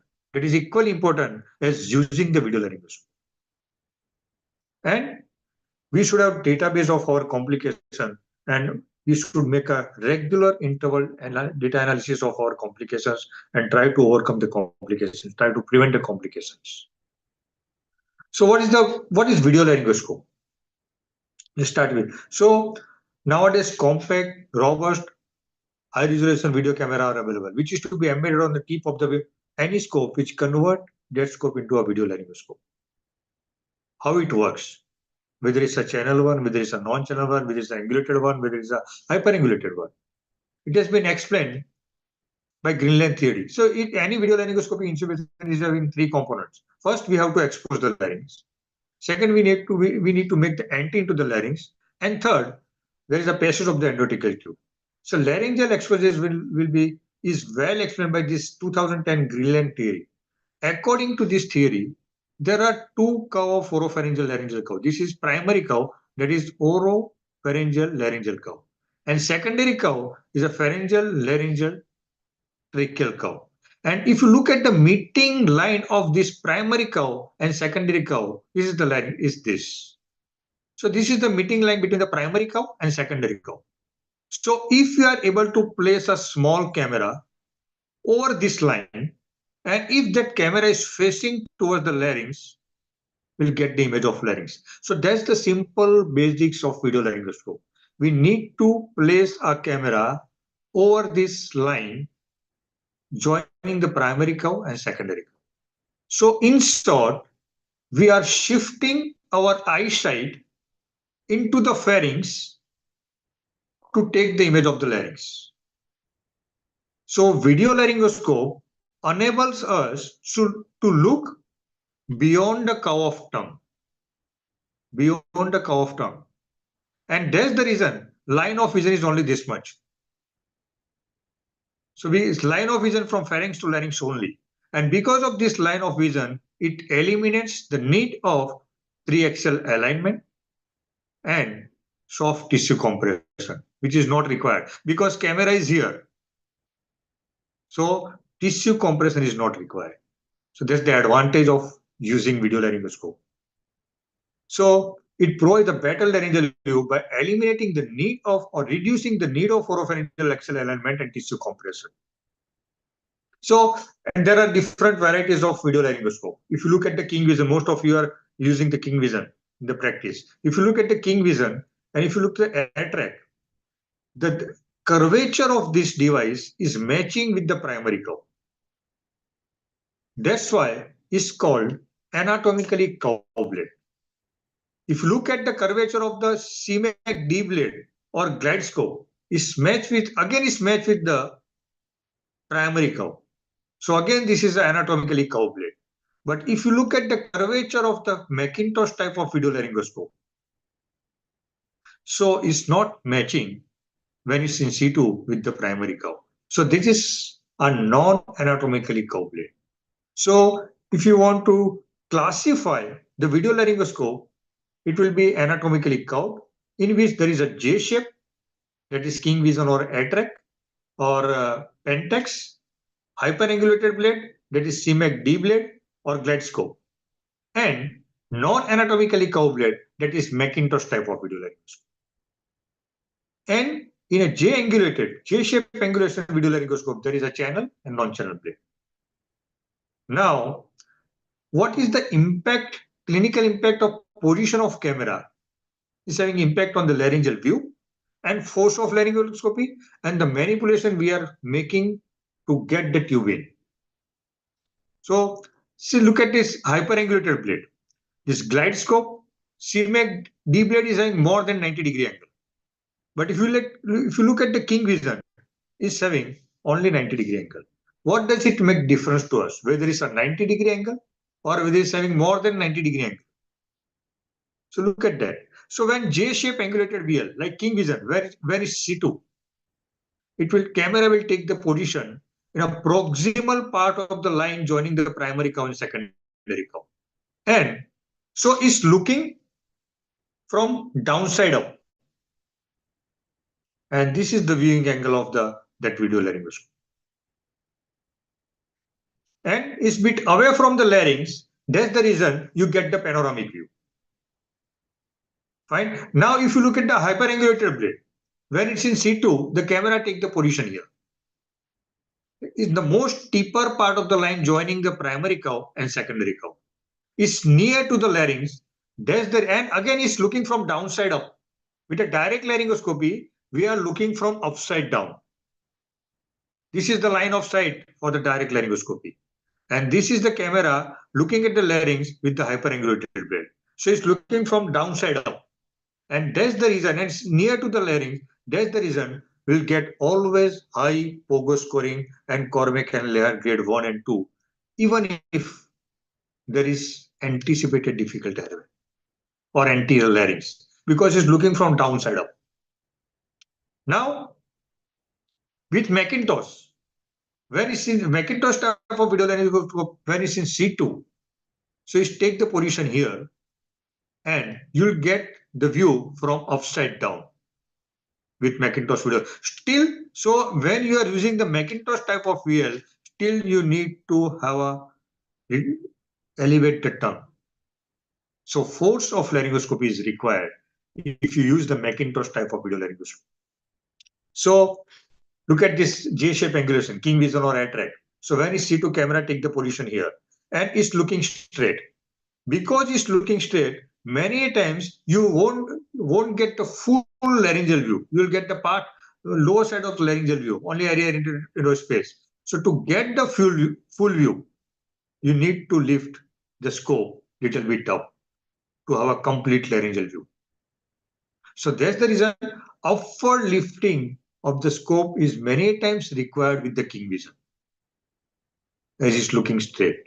And because it's looking straight, epiglottis can partially block the view in few cases. And now if you look at the hyperangulated blade, so hyperangulated blade, when it's in C2, camera take the position here, near to the larynx, it's looking towards the larynx, it's looking from upside down, so epiglottis rarely block the view, and you'll get always good progress scoring, and your force of laryngoscopy is almost negligible.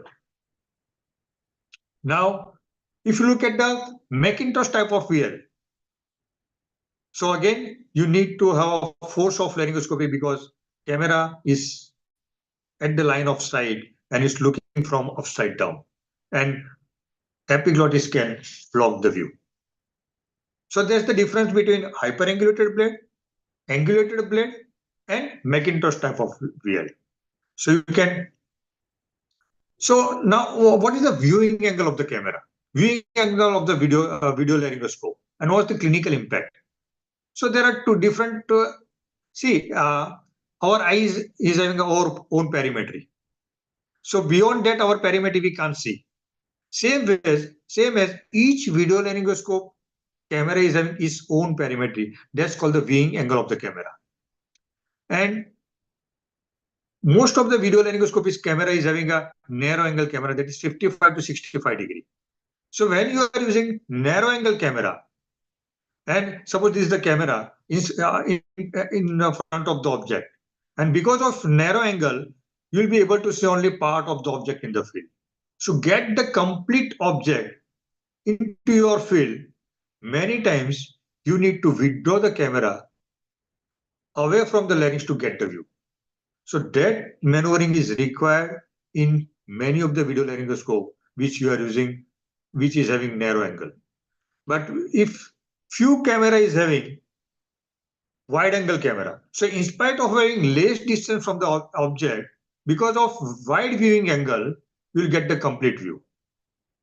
So that's the advantage of wide angle camera.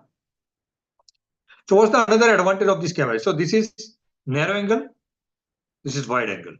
Now, if you look at the video, so when you are using narrow angle camera, you'll get a complete laryngeal view, but you're not able to identify the tube which is going into the larynx, because tube vision is not there many times because it's narrow angle. But when you are using wide angle camera, you'll be able to see the tip of the tube, and you can guide the tube towards the larynx. So that's the advantage of using wide angle camera with the video laryngoscope. So, and you'll be able to see the adjacent structure near to the larynx when you are using wide angle camera. So when you are passing the scope, it minimizes the trauma. While with the narrow angle camera, there are chances of trauma. So that's about the laryngeal exposure with the video laryngoscope. Now, second part is getting into the that is tough task. Because with the direct laryngoscopy, we are creating a direct line of sight. And we are creating a channel for the passage of the endotracheal tube. But with the video laryngoscope, when we are using the video laryngoscope, the camera is positioned into the pharynx. So tube has to maneuver along the oropharyngeal laryngeal tracheal curve. And that's the reason we need to pre-shape the endotracheal tube as per the oropharyngeal curve or as per the curve of the video laryngoscope. Or then usually this J-shape reshaping of the endotracheal tube is sufficient in most of the anatomically curved video laryngoscope. Now, another problem with the video laryngoscopy is hand-eye coordination. I'm not going to go into detail of that. So third part is the passage of the endotracheal tube with the video laryngoscope. So again, with the direct laryngoscopy, we are creating a channel for the passage of the endotracheal tube. That endotracheal tube is directly going to the larynx. But with video laryngoscopy, passage of the endotracheal tube is a primary oropharyngeal-laryngeal tracheal curve. And trachea is not a straight tube, it's traveling down. So when video laryngoscopy in situ, as trachea is traveling down, this creates the disparity of angle between the trachea and video laryngoscopic plate. So if you try to pass a stellated tube like this, it's going to hit the anterior tracheal ring. So you get the laryngeal impingement. And if you give force, it causes the trauma. So in such case, reverse loading of the tube or using the Parker flex tube or keeping the stellate there, withdrawing the stellate bit there and passing the tube inside, that's the solution of video laryngoscopy. Hyperangulated bed, non-channel video laryngoscope. So hyperangulated video laryngoscope require pre-shaping of the endotracheal tube, require hand-eye coordination. It's difficult to make entry and difficulty in passage of the endotracheal tube. That increases the time of intubation compared to direct laryngoscope. So that's about the basics of video laryngoscopy. So how to achieve the technical expertise? So each video laryngoscope, whether it's an angulated one, whether it's a hyperangulated one, or whether it's a Macintosh type of, or whether it's a channel or non-channel, it has to be inserted in the midline, looking at the mouth. So it has to be passed parallel to hard palate and soft palate. Then looking in the mouth, then change your eyesight to the screen. Centralize the image. Once you centralize the image, then you need to insert the stellated tube from the angle of the mouth. Looking in the mouth. If you don't look at the mouth, if you're looking at the screen and if you try to insert the tube, it might perforate the posterior pharyngeal wall. And once you insert the stellated tube inside the mouth, looking at the mouth, then you need to change your eyesight to the screen to advance the tube into the larynx. So because of this, it also increases the time of intubation. So few companies has made a channel video laryngoscope. What is channel video laryngoscope? It's having a side slot to load the endotracheal tube. And once you load the endotracheal tube, this assembly has to insert it into the oral cavity in the midline. And looking at the mouth and just change your eyesight to the screen, centralize the image and just advance the tube. So it's only two steps. Look in the mouth and look at the screen and advance the tube. And because of this only two-step insertion technique, it significantly reduces the time of intubation compared to hyperangulated blade. That data we have published in the Airway journal in 2019. So channel video laryngoscope makes the line of vision and line of insertion one. Do not require stellate. It takes less time to intubate the patient. Now, decision making. So there are a number of video laryngoscope are there with us. It's a channel one, non-channel one, hyperangulated blade, Macintosh type. So which video laryngoscope to be used in which condition? So when you want to use video laryngoscope as a rescue device, you must have anatomically curved blade, not Macintosh type. If you want to use as a routine practice, you should have both type of blade with you, Mac blade and hyperangulated blade. If you want to use the video laryngoscope with a difficult airway, so according to this 2022 Cochrane review, so anatomically curved blade means hyperangulated blade is having higher success rate and fewer failed intubation. So that's the reason when you are using the video laryngoscope in a difficult airway, you must have anatomically curved blade. In presence of blood, if you want to use the video laryngoscope, then you should have Macintosh type of blade. Because if you're not getting the video image and it's a Macintosh type, you can use it as a direct laryngoscope. So, and for awake video laryngoscopy, if you want to select a video laryngoscope, then you should have anatomically curved blade. Because anatomically curved blade significantly decrease the force of laryngoscopy compared to Macintosh type of video laryngoscopy. And in anatomically curved blade, there are two types of devices, channel 1 and non-channel 1. So if you are using a channel 1, which significantly decreases the time of intubation, so patient comfort will be higher because it takes the lesser time to intubate. So that's the reason. In anatomically curved blade, go for a channel video laryngoscopy. In emergency, you should have channel blade because it significantly decreases the time to intubate compared to the hyperangulated blade and non-channel 1. So that's about the decision making in the video laryngoscopy. Now, see, most of us are used to predicting the difficult airway, and difficult airway criteria is in relation to direct laryngoscopy. What are the criteria we should follow for predicting difficult video laryngoscopy? So this was the first article published in 2016. They have defined the difficult video laryngoscopy as first intubation time, which is taking more than 60 seconds with the video laryngoscope, or the first intubation failure. But important thing, sniffing position is the independent predictor for difficult video laryngoscopy. Means if you are using sniffing position with the video laryngoscope, there are higher chances of getting difficulty. So that's the biggest change in the use of video laryngoscope. It should be done either in a neutral position or RAM position. You should not use sniffing position with anatomically curved blade. And another scoring is developed. I'm not going to go detail into that. That is VDR score. That's depend on the laryngeal exposure and enlargement of the arytenoid. It's scoring from -1 to 5. -1 means easy intubation. 5 is less difficult intubation. But this score has not considered the passage of the endotracheal tube, which is having most difficulty with the video laryngoscope. It's only depend on the exposure of the larynx. So now coming to the challenges. What type of challenges we are going to face in a clinical practice with the different type of video laryngoscope? So most of you those who have used the video laryngoscope have faced the fogging. So how to overcome the fogging? So commercially available medical grade anti-fog solutions are there. Place a drop of that anti-fog solution over the camera. That will decrease the fog.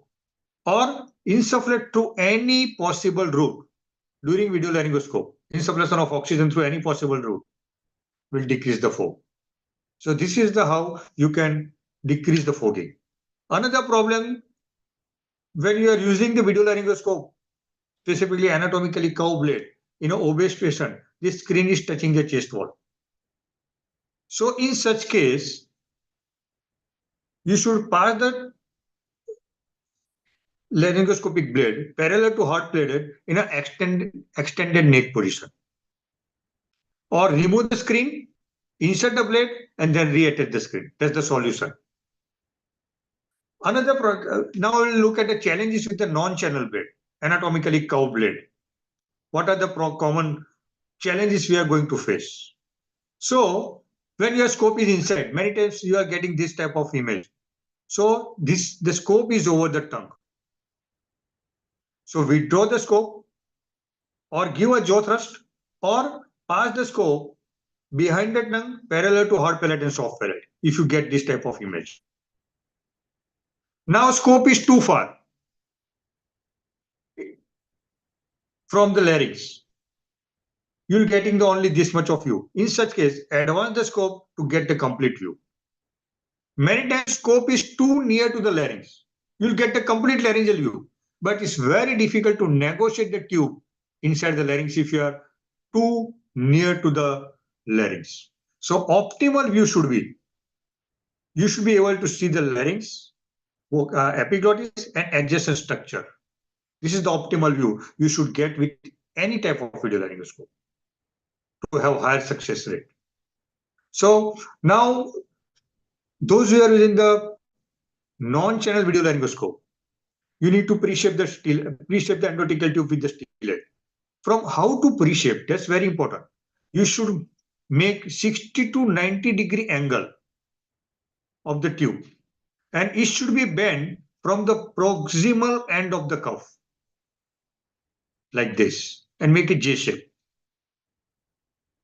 And this will be sufficient for most of the anatomically curved video laryngoscope. So now another problem, suppose you are using the anatomically curved blade and you try to insert the stellated tube. You should not insert the stellated tube in the midline. You will not get the enough space to go in. If you try to insert the tube in the midline, look, you're not able to insert. So it has to be inserted from the side of the mouth, not from the midline. So stellated tube has to be inserted from the side. So this is absolutely a wrong technique. It should be inserted from the side and it should be rotated like this towards the larynx. This is the ideal way. And many times you have to generate the space to pass the tube. Look. See, even with this video laryngoscope, non-channel one, I am not getting the enough space to go in. So mandible is a free structure. You can push the mandibular posterior, caudally. Look, I am generating the space and inserting the tube from the side of the mouth. And now rotating towards the larynx. See, another problem most of the anesthesiologists are facing is when you are at the larynx, you have to remove the stellate. They try to remove the stellate vertically up. If you are removing the stellate vertically up, it's very hard to remove the stellate. You're not able to remove the stellate. And what happens, look, if you remove the stellate vertically up, look at where TP is going. Look where TP is going. Is going anteriorly. Is going to hit the anterior tracheal ring. It will not go in. So if you want to remove the stellate, it should be removed towards caudally, like this. Look. So I'm intubated the patient. I'm at the larynx. Now advancing the tube, and stellate is removed in a caudal direction. This is the ideal way to remove the stellate. Now, problem with the channel video laryngoscope. I think it's more popular. Channel video laryngoscopy is more popular among the most of the anesthesiologists. So what are the problems we are going to face with the channel one?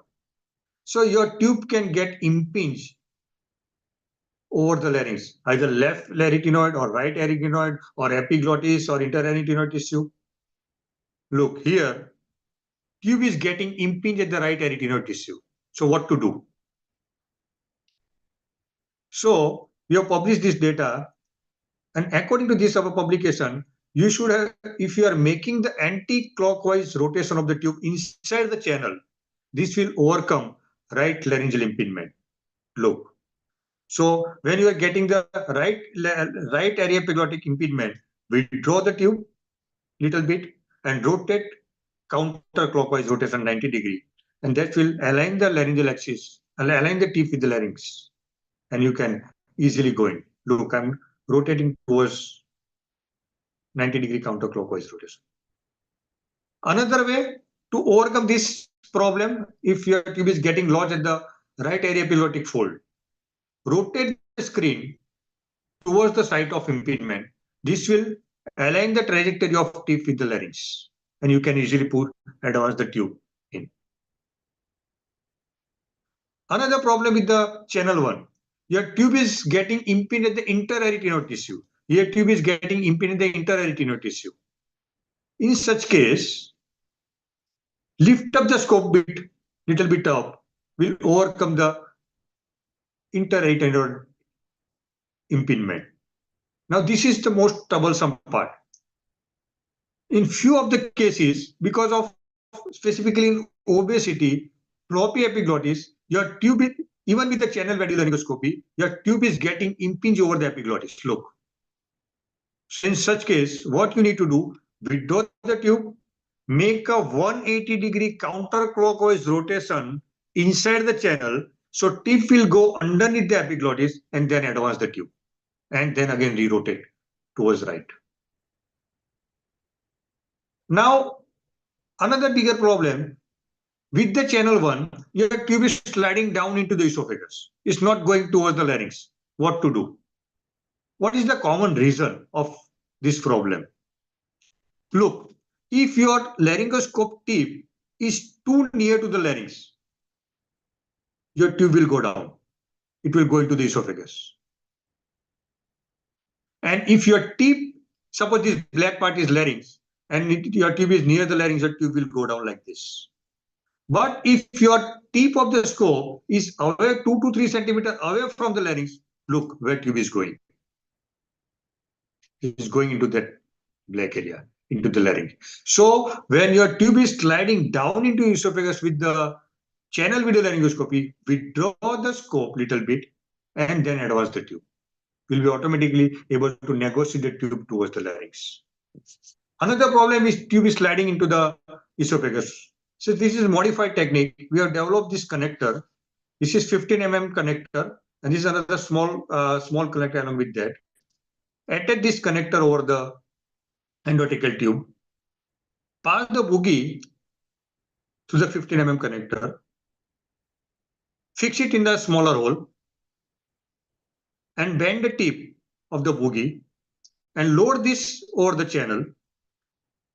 The advantage of this, you can direct the tip by rotating this knob, rotating this connector, or either right or left. Look, this is one of the video laryngoscope with this type of assembly.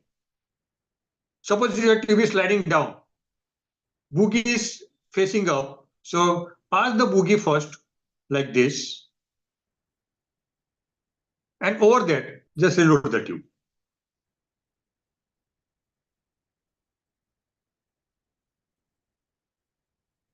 Now, these were about the troubles of the channel and non-channel one. Now, troubles with the nasotracheal intubation with non-channel anatomically curved blade. If you have to go ahead with the nasotracheal intubation, what type of common problems you are going to face? So either your tube is impinged with the nasotracheal intubation, is impinging the right area epiglottic, left area epiglottic, or epiglottic impingement, or your tube is sliding down into the esophagus, or not able to negotiate the tube into the laryngeal inlet. These are the common problems with the channel 1. Look, so your tube is going into the esophagus, or sorry, right area epiglottic fold. So what you need to do? Withdraw the tube little bit, rotate the tube, again 90-degree counterclockwise rotation. This will align the trajectory of tip with the larynx. Then again re-rotate towards the right.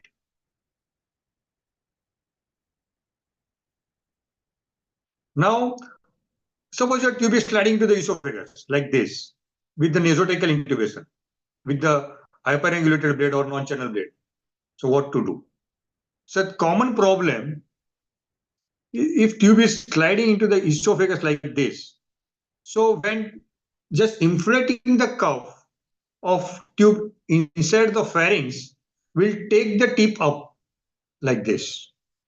That will align the trajectory of tip with the larynx, and you can easily go in. Look, this is one of the video. So I'm inflating the curve. It may require many times 20 ml inflation volume. Look, now it's automatically going towards larynx. Now, once you are in the larynx, deflate the curve. Another problem with these techniques, what you are going to face, your tube is going to impinge over the larynx. I'm trying to pass, is going impinging on the anterior part. So in such case, make a 90-degree clockwise rotation. This will overcome this impingement. Or if your tube is getting impinged over the anterior part, another flexor of neck or external laryngeal manipulation will overcome this anti-impingement. Another solution to this, if your tube is sliding into the esophagus, make use of this Bodecker forceps. Say, usually McGill forceps is only one angulation like this, but Bodecker forceps is in this one and this is second angulation. So because of this two curve, you are able to see the Bodecker forceps which is holding the tip, and you can guide the tip towards the larynx. Look, I'm holding the tip and guiding it towards the larynx with the forceps. Fine. So if your tube is not going in, so there is modified technique is called hybrid technique. So if your tube is sliding into the esophagus, withdraw the tube little bit, keep the video laryngoscope in situ, and pass the flexible endoscope, take the flexible endoscope into the larynx and advance the tube. That's called video assisted flexible endoscopic intubation, VAFI. There are a number of hybrid techniques. I'm not going to describe each one. So video laryngoscopy, to achieve expertise, you need to overcome the challenges. That's very important. So troubleshooting with hyperangular blade, scope related, generate the space to insert the blade, avoid the fogging. You need to overcome the certain technical issue. And as far as tube manipulation is concerned, you need to remove the stellate in a caudal direction to make the advancement of tube into the larynx. Troubleshooting with the channel video laryngoscopy. Many times you need to lift up the scope anteriorly, specifically we have discussed in the King vision. If your tube is impinging over the right area epiglottic fold, you have to make a 90-degree counterclockwise rotation. Specifically in channel video non-channel video laryngoscopy with the nasotracheal intubation. Again, you need to withdraw the scope, rotation of the scope, withdrawal of tube and 90-degree counterclockwise rotation. 180-degree rotation is many times required. And you can make use of Bodecker forceps and cuff impression technique to get the tube in. So that is how you can achieve the excellence in the video laryngoscopy and develop an art of video laryngoscopy to have higher success rate. And this is our institute, is like a temple where we are running the advanced airway management fellowship course. And all our OTs are equipped with both type of video laryngoscope.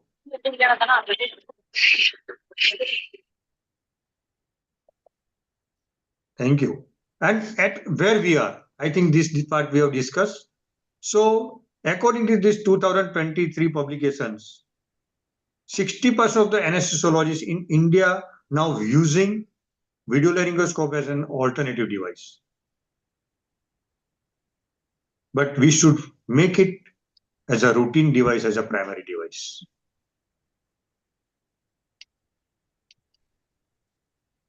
Thank you. Excellent.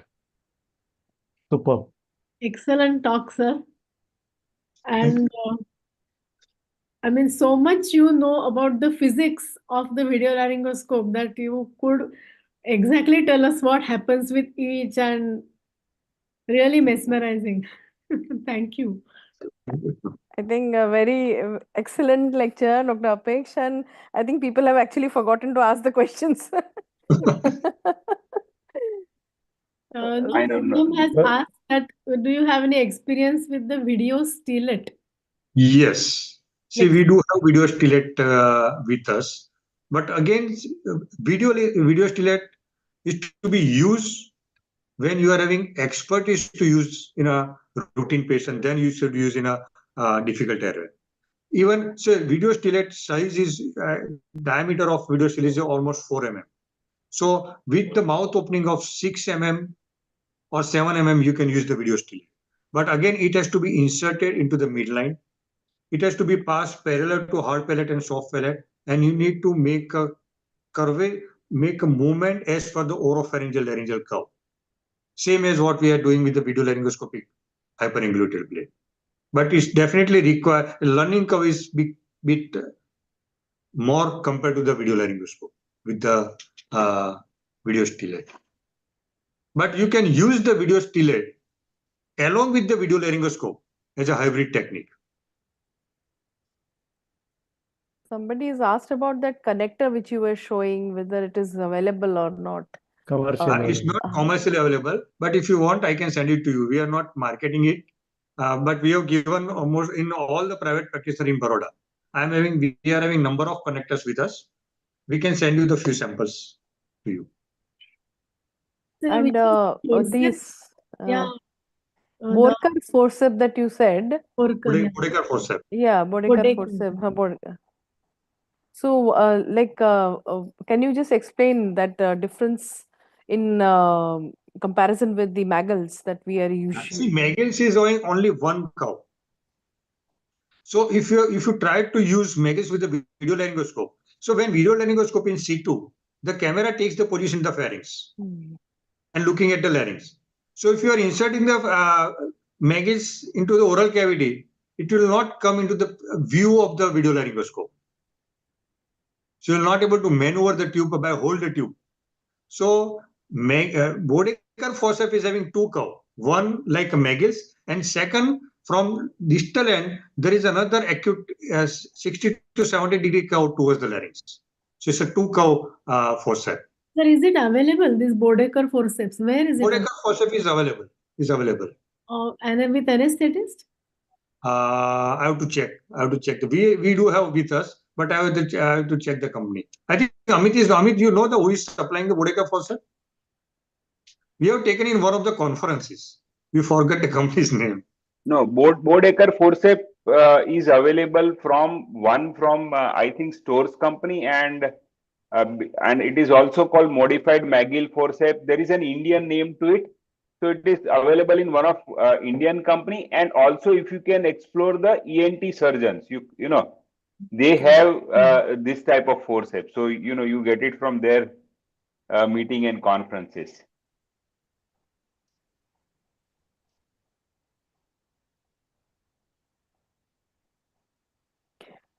Dr. Apeksha, when we go through so many troubleshooting steps, just now what happens is it is very easy to grasp because you have told us pictorially.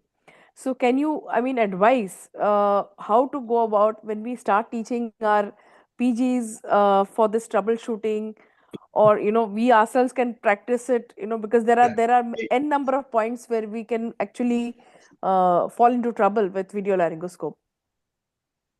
Yeah. So important thing first, once you start teaching to your PGs, so give them the clarity about the basics of video laryngoscope. Because most of the PGs start using take the video laryngoscope and start inserting from the angle of the mouth. Yeah. So first explain the basics. Once they are clear with the basics, start with the basic technique of 4-step with the hyperangulated blade or anatomical cow blade in mannequin. Once they're through with that mannequin, give them hands-on under your observation on the patient. And what we are doing in our institute, all the intubation we are doing with the video laryngoscope, and we have made a mandatory that all the intubation to be done by the fellows or junior most anesthesiologists under our supervision. And we first we give them the basic instruction about the basics. Then we start giving the hands-on, and during hands-on we simulate the trouble and give the explanation to them. This is how you should overcome the troubles, and we can do it on the mannequin also. So we have developed a workshop on the troubleshooting with the video laryngoscopy. In that we are simulating the troubles on the mannequins, same type of troubles. Correct. This is how we can. I think we should proceed for. So that will be a structured training rather than haphazard training. Yeah, because to simulate also, we have to just remember the steps, like impinging on the right side, then impinging the arytenoids. So it takes quite some time. Have the simulators where you can impinge on the right side, on the left cord, or onto the epiglottis. You have simulators like that, sir? No, we are simulating on the routine airway mannequins. Okay. That's possible. Okay. Any usefulness of keeping the head up at 45 degrees along with the video laryngoscope? When we use a video laryngoscope along with head up and all, I mean, are there studies for this? Yes. So there are studies for the direct laryngoscopy. Head up position improves the laryngeal view, but that's not true for the video laryngoscope. Fine. Yes. When you are using the video laryngoscopy, specifically anatomically cow blade, you should not use sniffing position. So you should pre-oxygenate with the sniffing position. But when you are doing the video laryngoscopy, remove the pillow from the occiput.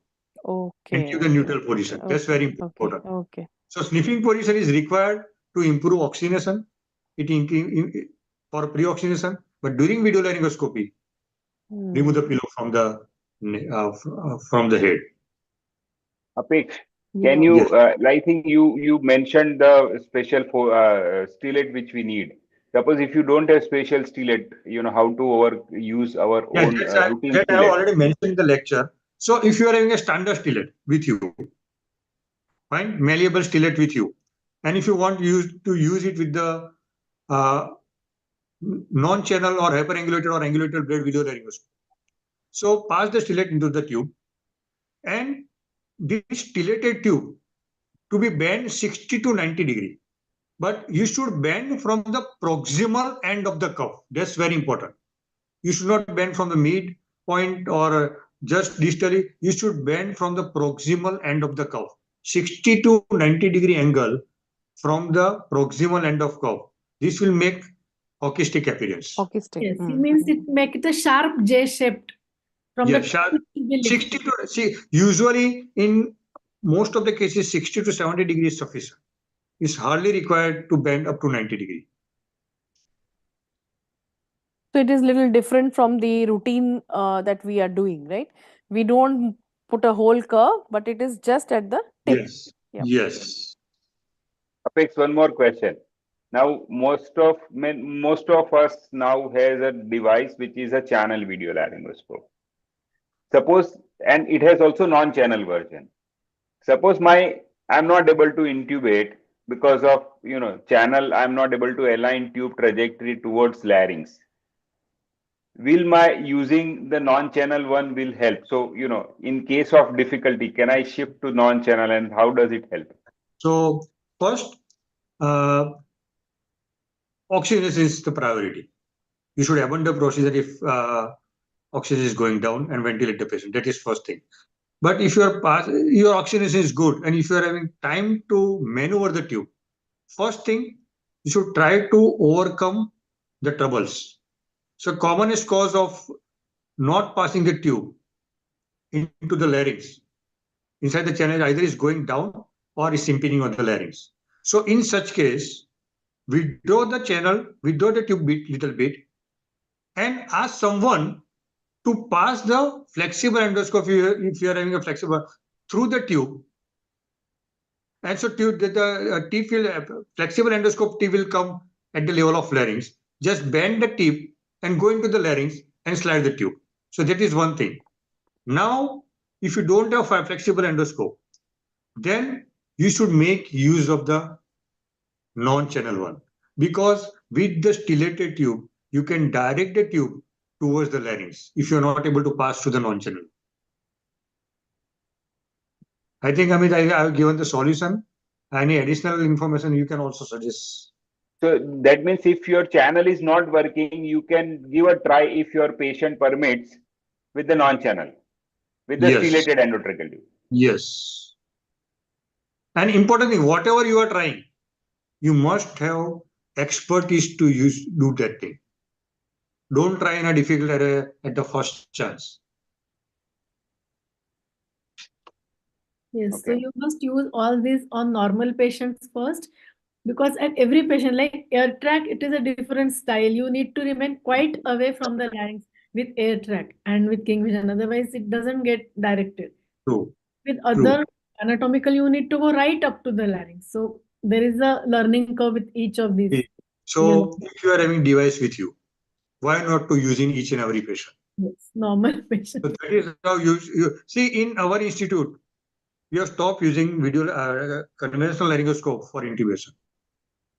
All the intubation is with wear. So that is how our colleagues, and we are going to achieve the excellence or art to improve the success of video laryngoscopy. There is another practical issue, Dr. Apesh. These video laryngoscopes, sometimes, they get actually, the camera gets spoiled, or especially the channeled ones, we are facing a problem right now. So, I mean, giving it at every intubation can be a little difficult, especially when we have PGs. Very, Yeah, very I true. See, believe there are a lot of hurdles to make video laryngoscope as a universal use, because one is cost factor. Second, there is a heterogeneity of the devices. So which device to be used in which patient, that's again a problem. Third is, see, if you look at across India, we are lacking in there are training is there in most of the institution about the video laryngoscope, but structure training is not there. So that is where we need to, it is high time to improve ourselves. We need to develop a specific type of courses to learn the video laryngoscopy. So that will improve the skill of video laryngoscopy and PGs, and thereafter, after 5 years down the line, towards the practitioners. Yeah, I think that, I mean, obviously, changing over to video laryngoscopy as routine is good, but then, the handling and all has to be very much supervised. Otherwise, these instruments, they get spoiled very fast. And then you are waiting to change, and then again, you have that time period when you're not using the video laryngoscope. Then again, you change the blade, then you use it. So it is a real problem, That's actually. true. I understand the problems faced by the many of the institutions, even in the corporates. Yeah, Even in the corporates, they are thinking about the money only. correct. In most of the corporates. And it is multiple user, no, in an institute, so it becomes all the more difficult to control how you handle the thing. So see, simple wording. If there is a will, there is a way. yeah, of course, definitely, correct. I think it is very today. I mean, it was. I think every time I hear you, it says at least there are some more points to be taken home, and as eye openers. And I think as teachers, we should incorporate this kind of troubleshooting teaching, so that our PGs can learn and we also can sharpen our skills for video laryngoscopy. I agree. I fully agree with you. There is one question that in non-channel blade, bending endotracheal tube in the middle helps or not? No, you should bend it from the proximal end of the cuff. Okay. And another question, do you practice apneic oxygenation while doing VLscopy? Routinely. It's a part of it's a protocol. Yes, I think should be used in each and every case, whether irrespective of the airway type of airway. Normal airway or a difficult airway, because unanticipated airway can happen anytime. Yes, and anesthesia per se is so unsafe. So why make it more problematic? Yes. How to see? Most of the people are not having HFNO devices with them. So you can make use of simple nasal cannula, keeping the flow 15 liters per minute through the cannula, and with the open airway, that is going to provide the apneic oxygenation. That's a simple way out. That improves the non-hypoxic apnea times by almost up to 20, 25, 30 minutes. So, and in our institution, it's a part of training. We demonstrate the apneic oxygenation, keeping the oxygen flow 15 liters per minute, giving a jaw thrust, and maintaining the patency of the airway, and not intubating for 10 to 15 minutes by just inflow. This is for a demonstration for ASA 1 patient, for the fellows. But one caveat. 20 minutes. Yeah. Yes. It you can reverse the patient. We have practically demonstrated it. Bearing the ethics part of it. But yes, we have demonstrated it. the main important thing would be that you have to pre-oxygenate well. Okay. Unless your pre-oxygenation is complete, apneic oxygenation will not work. So if you feel that I've just put a nasal oxygen of 15 liter, I straight away go and start giving propofol, it's not going to work.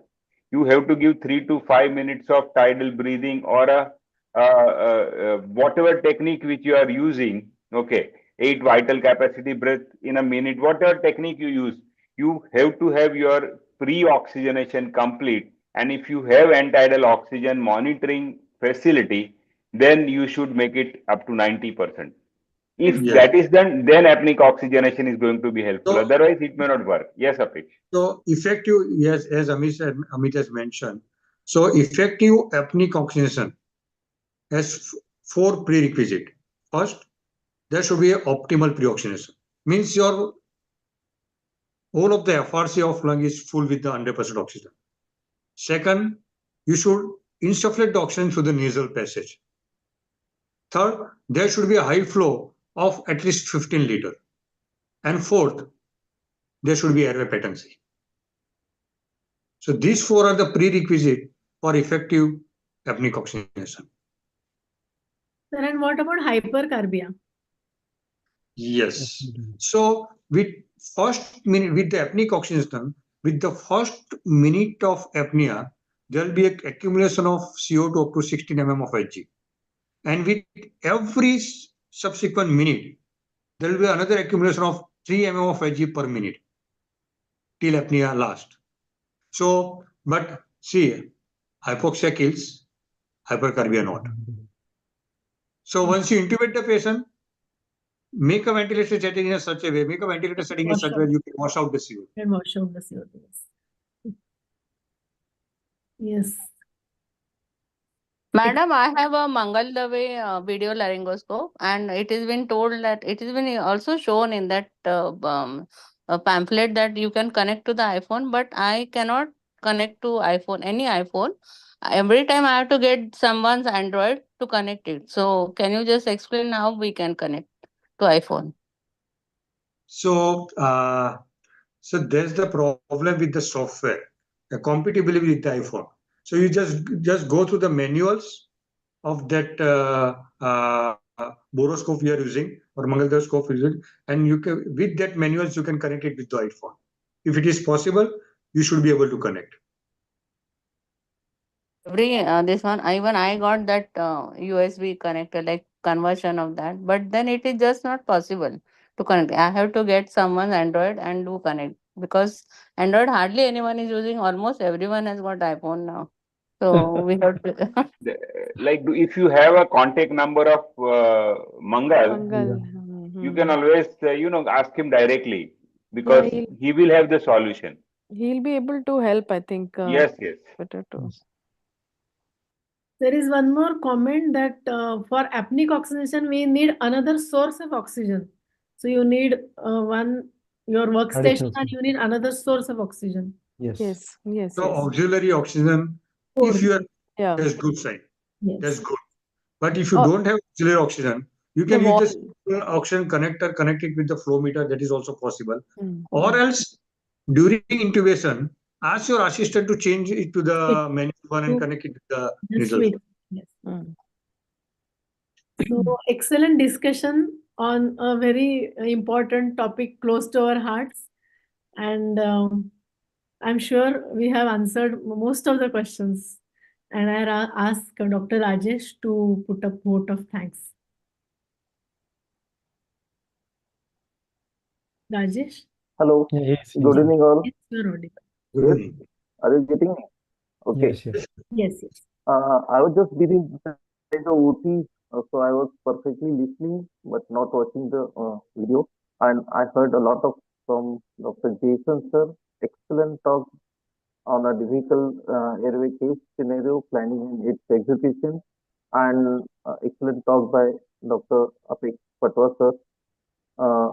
The difficult intubation is experienced by all the anesthetists, all the anesthesiologists in the life at once or twice or many times, and this was a very informative and very much needed topic for all of us SAMS members. I'm very much thankful to Dr. Jason sir and Dr. Apek Patwa sir, and our expert opinion given by our chairperson, our moderators, Dr. Amit Shah sir and Dr. Nita Bose was highly acceptable. And I'm thankful to Dr. Amit Shah sir and Dr. Nita Bose and all the audience who were listening it to very much keenly and carefully. Thank you so much to all my fans. Thank you. Sir, can we have their numbers so that once we stuck up, we have to have someone guide behind us? So, can you give Dr. Apix Patwa and Dr. Jason doctor's number? Phone Yeah, number. Madam, you text me, I will give you their numbers. Yeah. Madam, Thank your name is actually not displayed. It is displayed as iPhone. May I Yeah, know your name? I'm Dr. Shubha Vatkar, President, Sir, madam, SFEC. I will Yeah, send yeah. you their numbers. Yes. Okay, okay, thank you. Thank you, ma'am. Yeah.